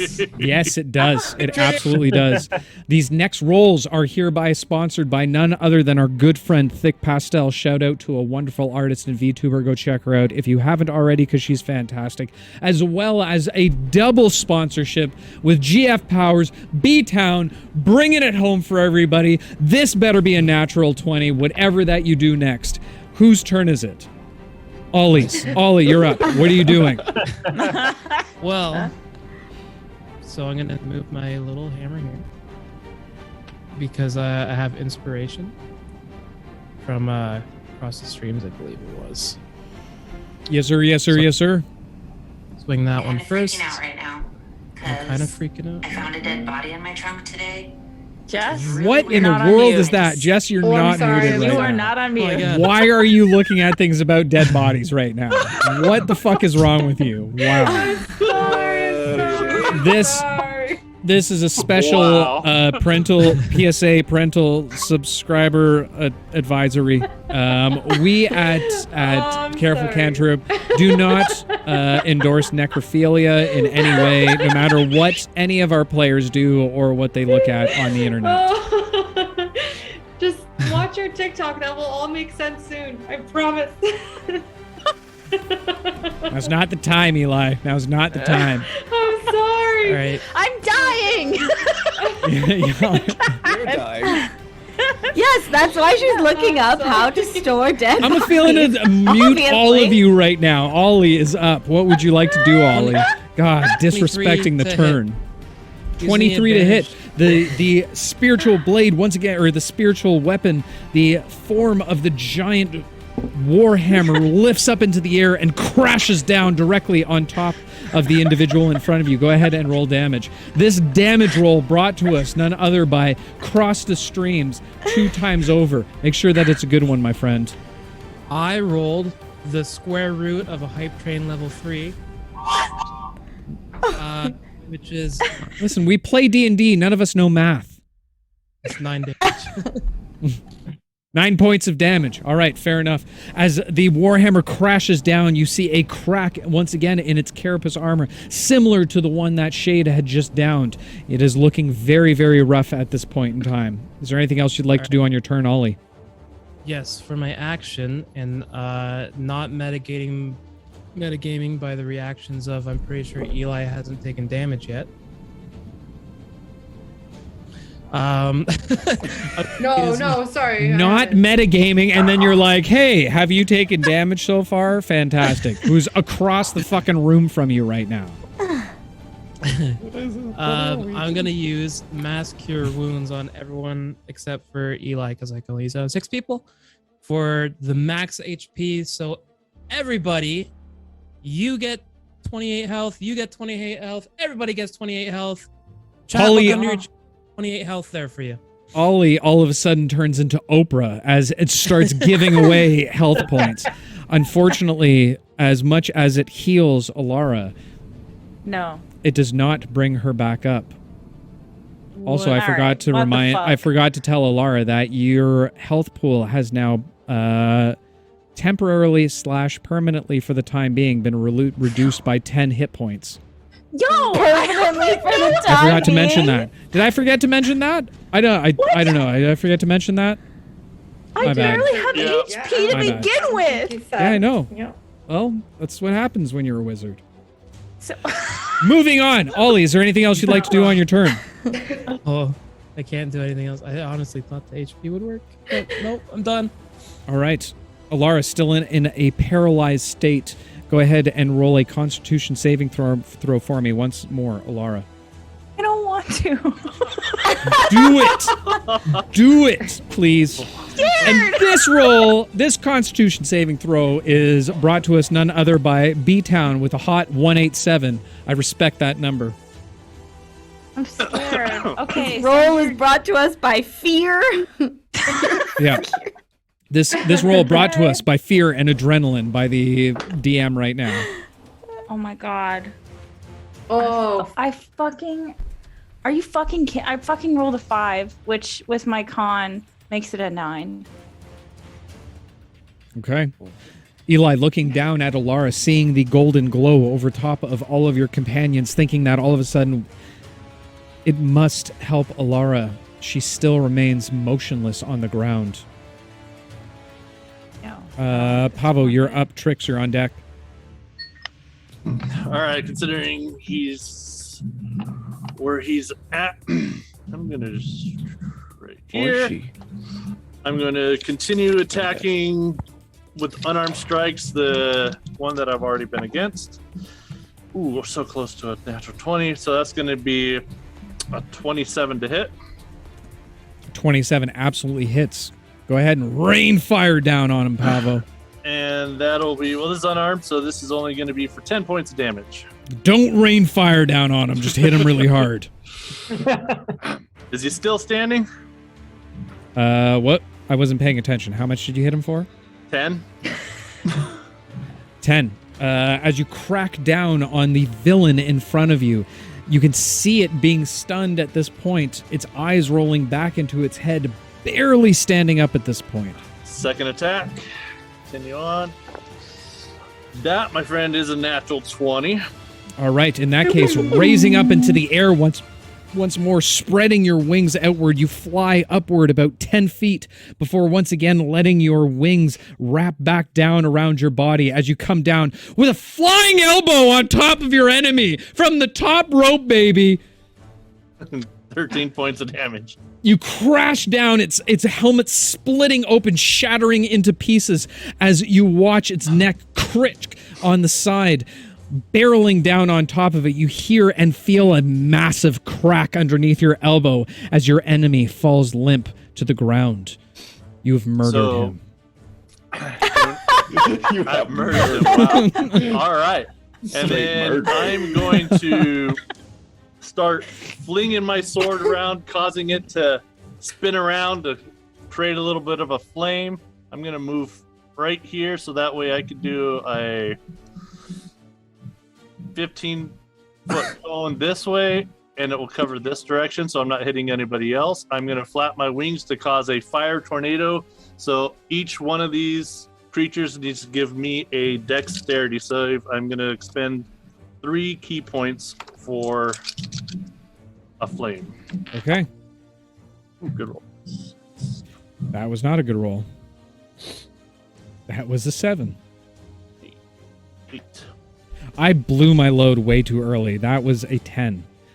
So that is going to be a 11, 14, and for the other guy, a 16. Well, 16 hit is right on the money, so otherwise it's 28 points of fire damage or 14 for whoever saved. All right. In that case, thankfully, we have now named your attack as the Flaming Buffalo Wing. Flies out towards your enemies, a scorching fire enveloping all of them. Go ahead and roll damage with a scorching attack. I just did. It was 28. 28. And that was 28 or half per save for the dex. Okay, none of them saving. The one directly in front of you almost incinerated from the damage after being mercifully destroyed by shade.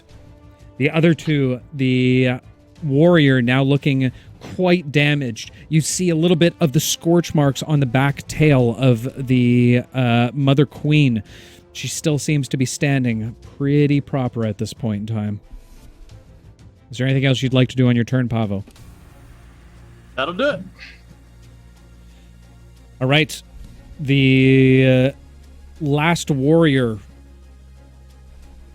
is going to take the disengage action. Now in severe pain, knowing that the hive is more important than a single mother, it is going to attempt to flee. Oh, not you. I gotta grab the other one. Hey, no, stop it. Let's move you down for a minute.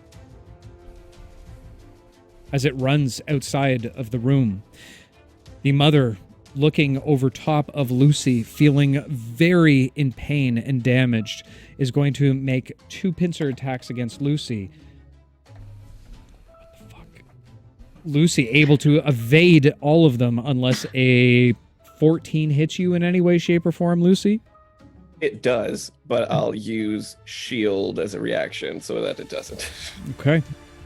So squishy. Absolutely Oh, yeah, you enraged see it with now. its inability to hit you, it rears up on its back legs, pincers chomping up in the air. It is going to come down with a slamming tail attack towards Lucy.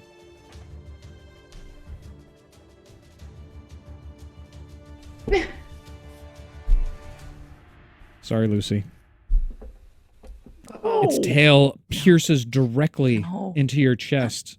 You take 44 points of damage, and I need you to make a No. Constitution saving throw.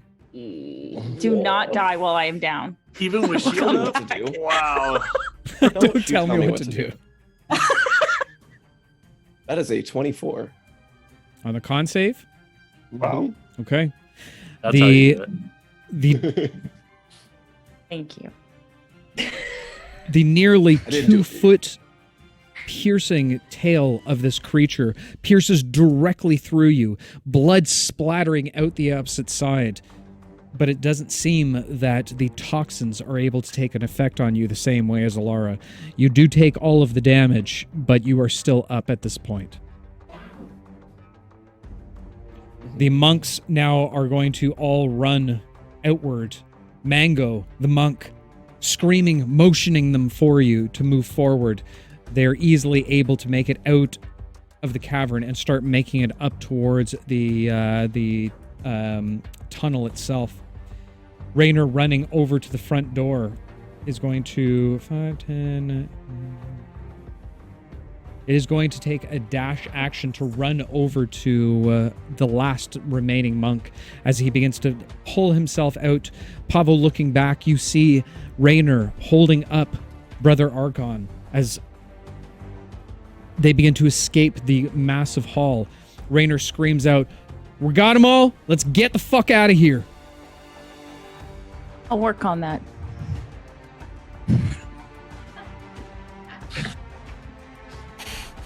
All right. Jesus.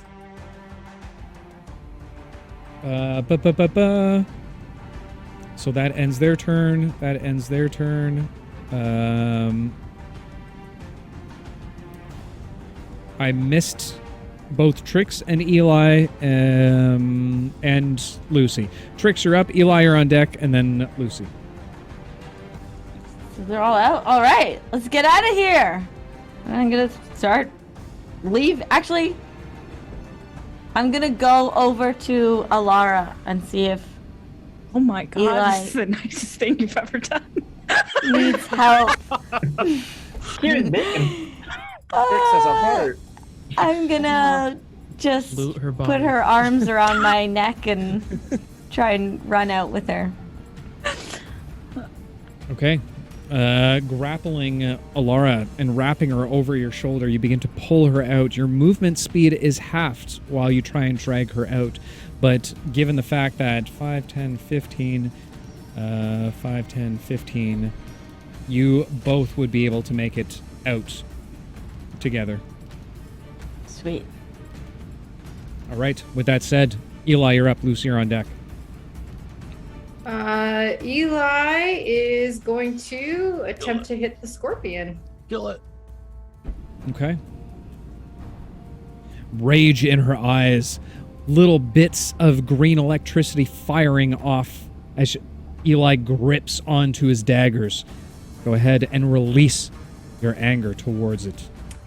The first one is going to be a casual 11 to hit. Guessing that doesn't hit. Dagger hits the creature, although its carapace seems to be far too thick as it bounces off and falls to the ground. Its attention now turned towards you, Eli. I'm going to use my reaction to summon the dagger back, and then I will hold up. Is it engaged with anyone right now? Technically, it'd be engaged with Lucy. Yep. Cool. I will hit again. 23 to hit. This time, Okay. directing it more to the upper body of the creature where it seems to have some skin. It pierces directly into its abdomen. You watch as more black blood begins to pour out of it as it lets out a vicious guttural scream of pain. Go ahead and roll damage for me. And also, thank you so much for Azabolg. Welcome to the Tripper family. Thank you so much for the redemption of the hydrate. My throat thanks you immensely at this point, my friend. 12 piercing, 4 poison, total is 16. All right. With that, the poison seems to leach into the creature's system.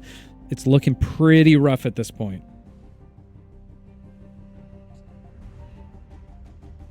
I think Is there that's anything it. else you'd like to do on your turn, Eli? Nope.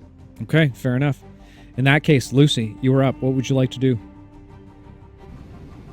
Oh boy.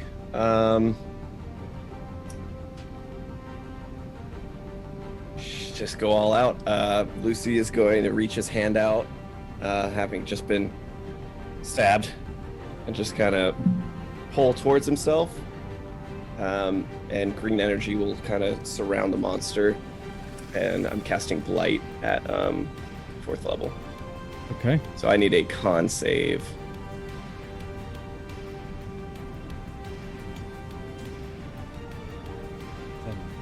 Natural 1 and a natural 3. Nice. Okay. So it's going to take 35 points of necrotic damage. Okay. Nice. As the green energy suddenly begins to darken almost to black swirls of smoke directly inside of the light, it crests all around the creature, zipping through its body, piercing through. You watch as it's almost like being stabbed multiple times. Each time the thread of green light ribbon pierces through it. It wails about. And while it does, it seems very, very damaged at this point. Breathing heavily, but is still standing. Are you fucking kidding me? Hey! Okay. Dude, thanks, Shade. Get him, my turn. Shade. Okay. Dave, we can't see you at all. Or hear you. Are you still there, Dave? He's left us. I'm here. Shade's Oh. here. I can see him. I can see him on camera. What are we doing, Shade? Are we taking the dodge action? You should take the dodge action. Yeah, I just hold my action until it kills Lucy. No, I will hit it. I about see right. friends 25 shaking to hit. hands. Sorry, 25 absolutely hits as you slice down with your first sword attack. That's 12 points of damage. 12 points. As you swing down on the backside of the creature, you lob off the back of its tail. It flies up into the air about 10 feet before falling off to the side. 28 to hit. 28 to hit. All right. Go ahead and roll damage for me. That's 7 points of damage. 7 points of damage. In that case, Shade, do us all a favor and tell us the tale of how you vanquished the scorpion foe. With my first attack, I will aim for the tail and cut it off. And then I Yeah, you will did that. run on its back and then pierce its body with my 2 swords. Like in an X kind of shape. And I will look over the shoulder and look at Lucy. I'm like, next time, lead with Blight. As I pull the swords out and the body falls to the ground. Okay. Lucy, from your perspective, you watch as systematically, like that of a doctor, using scalpels, Shade slices off the back of the tail end. Without hesitation, begins running up the back, with crisscrossing back and forth as he does, creating a crosshatch pattern on the back of the scorpion, blood seemingly fountaining out of the entire thing. Leaping into the air, he does a bit of a back turn, flying upwards, almost halfway into that of a backflip, now torpedoing back down, both of his swords extended outward, crushes down on either side, pushing his blades directly through the back into the chest of the creature. It lets out a little bit of a gurgle as Shade falls directly to the side, feet first, might I add, as just over his shoulder, he whispers towards you. Use Blight next time. Might be a better choice. Or wait, in Shade's voice. Hey, Lucy, you better try using Blight next time. It might be a way better choice for you. I'll keep that in mind. With that said, as you, as the Queen Mother falls down dead, you hear the soft patter of feet running down a nearby hallway. Raynor screams towards out of you. How about we all just stop fat and get the fuck out of here now, as he begins to pull Brother Argon outside. You all begin to get up and move away from the area. As you do, you all make it through the small port tunnel at the same time, taking note and stock of all of the damage that has been done to all of your companions, looking down towards Alara. She looks in dire straits as she seems in sweats, growing paler and paler, remaining unconscious the entire time. Raynor looks down towards her. I don't think Sparkles looks so good. This is the least shiny I've ever seen her before. What do you think we should do?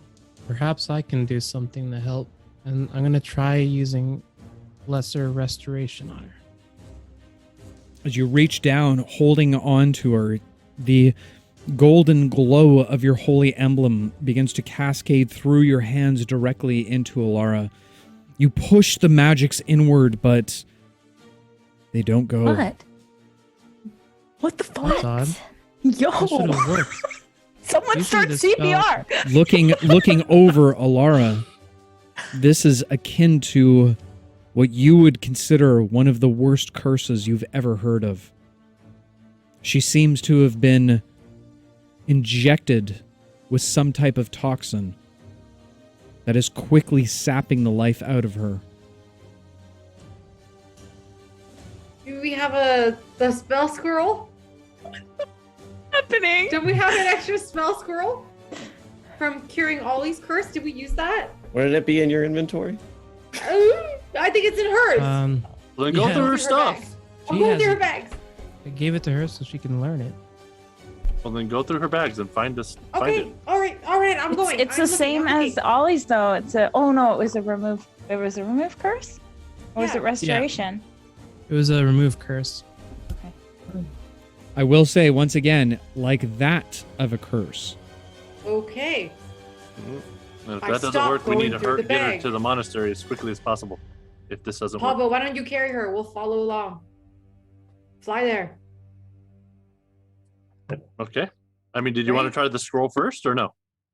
I think that If- would be the wrong call. Because Alara, it you is lose like another that 10 of a hit curse. points from your maximum hit points. I think we gotta go. All right, go. then I will something. pick her up and I will use as much of my speed as possible to get her to the monastery. Hopefully, we have some herbs and medicine there.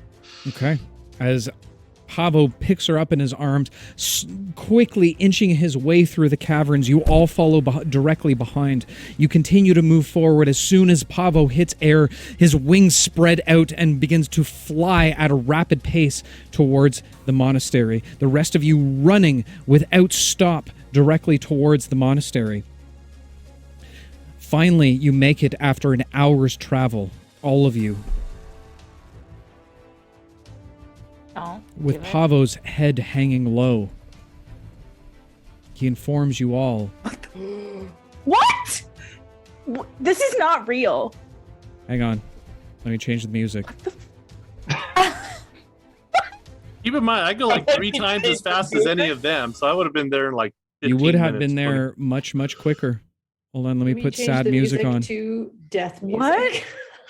What? What's going on?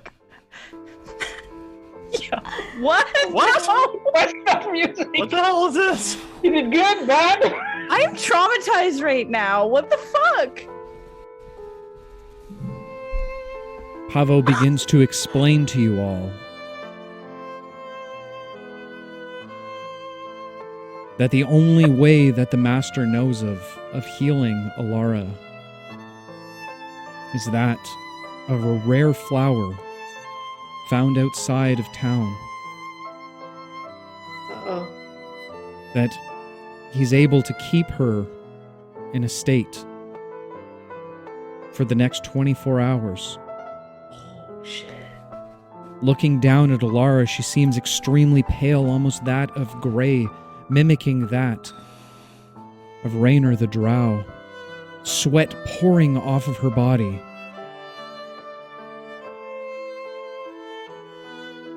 Having felt the effects, and now seeing that the sun is almost out of the sky, there's nothing you can do but wait until the following morning. What? Unless you want to attempt in the middle of the night to move out to the jungle in the state that you're in right now.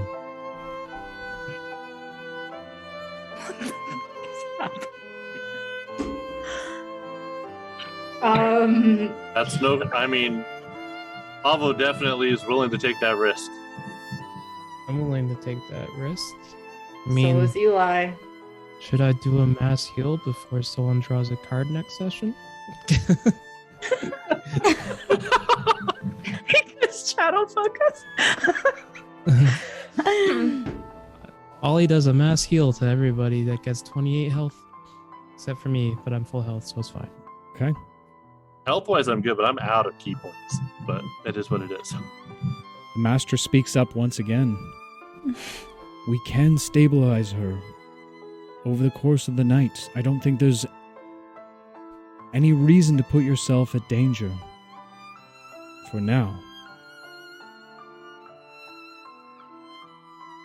If you wish to rest, we've got her for the time being.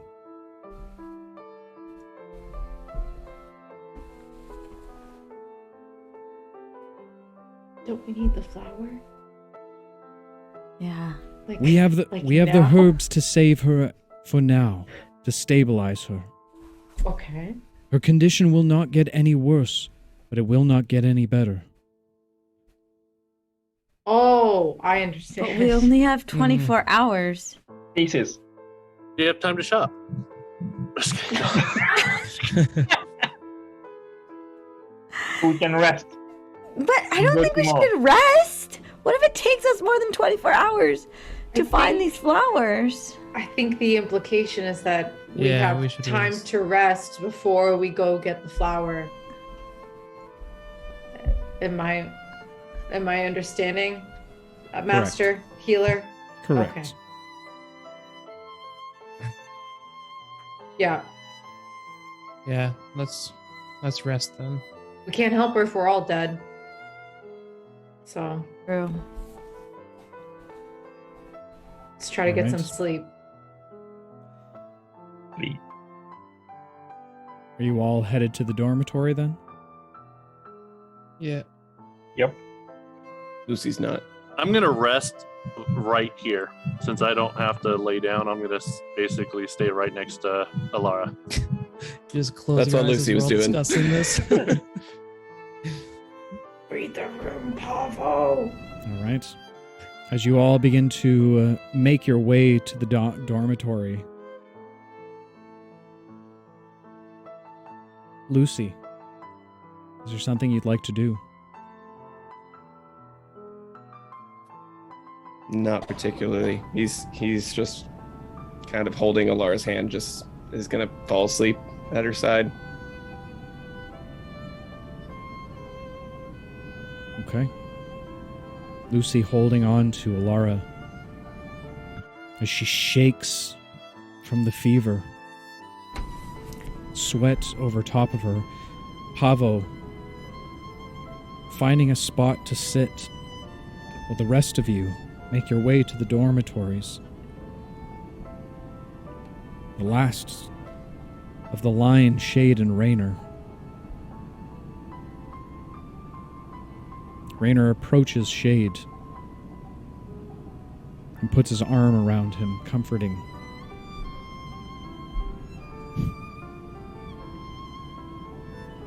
I know it's not the best situation, but sometimes a drink can do us some both good. As he reaches into his pouch, pulling out his flask, handing it over to Shade. You're right. It's not the best one. It's just perfect. I'll check down. Shade beginning to chug it all down. of it. Surprisingly, it seems refilled at this point. Oh, like it. Ollie, Eli, and Trix continue to make their way to the dormitories. As you take a big swig, Shade, you hand it back to Raynor. As you begin to walk forward,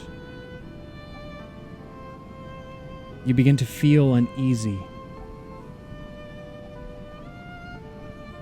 Your perception becoming blurred. And within a few moments, you fall to the ground.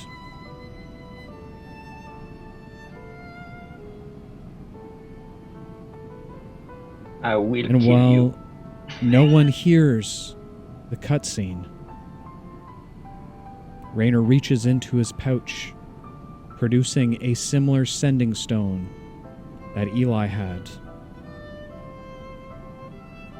He speaks into it. I found your target. Yeah, the murderer. Tell him all that I'll meet him out in Haunsur, exactly with the package. And tell good Lord Lucius he better have the money waiting. Oh my god! As he slings Shade over his shoulder and leaves the temple. Oh shit. But that, my friends, is going to be a story for another evening. Wow. I knew I didn't like that rat bass. I apologize to him today. Shit. Damn. I played cards with him. I don't know. He got nothing. Shade cuddled with him. Wow. I didn't know him before. No, you cuddled with him in the bar, remember? Yeah, but I didn't know him before the bar. I never Yeah, met no, him that's before. Right. Yeah. Damn. Another dead guy walking. All right, with that said, I apologize to everyone. We went way over time tonight. We had a lot to get through. There was a battle, all of those kind of things. We are going to do a quick after party in our Discord. If you want to come hang out, ask any questions, see a couple of us. I know a few of us have to drop off, but a few of us will be there. And hey, guys, next session, last one before we break. I wonder what the DM has in stored. God. With Terrifying. that said, everyone, thank you Only so two much. characters down. What else? No big deal. No big deal.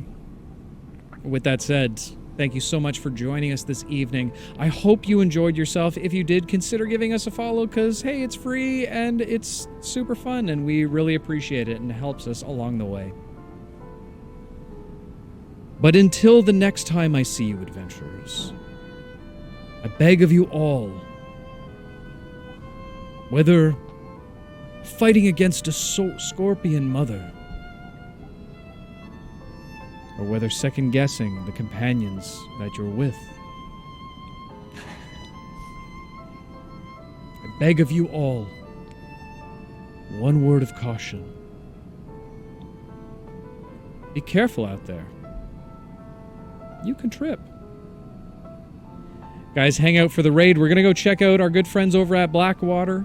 I'll start the raid right now. Make sure to give them some CC love. Hashtag CC love. Give them a follow if you already haven't. And thank you so much, as always, for the time that you've spent with us tonight. We appreciate every single one of you trippers out there. We'll see you next week, guys. Take care. Bye bye. Thanks for watching.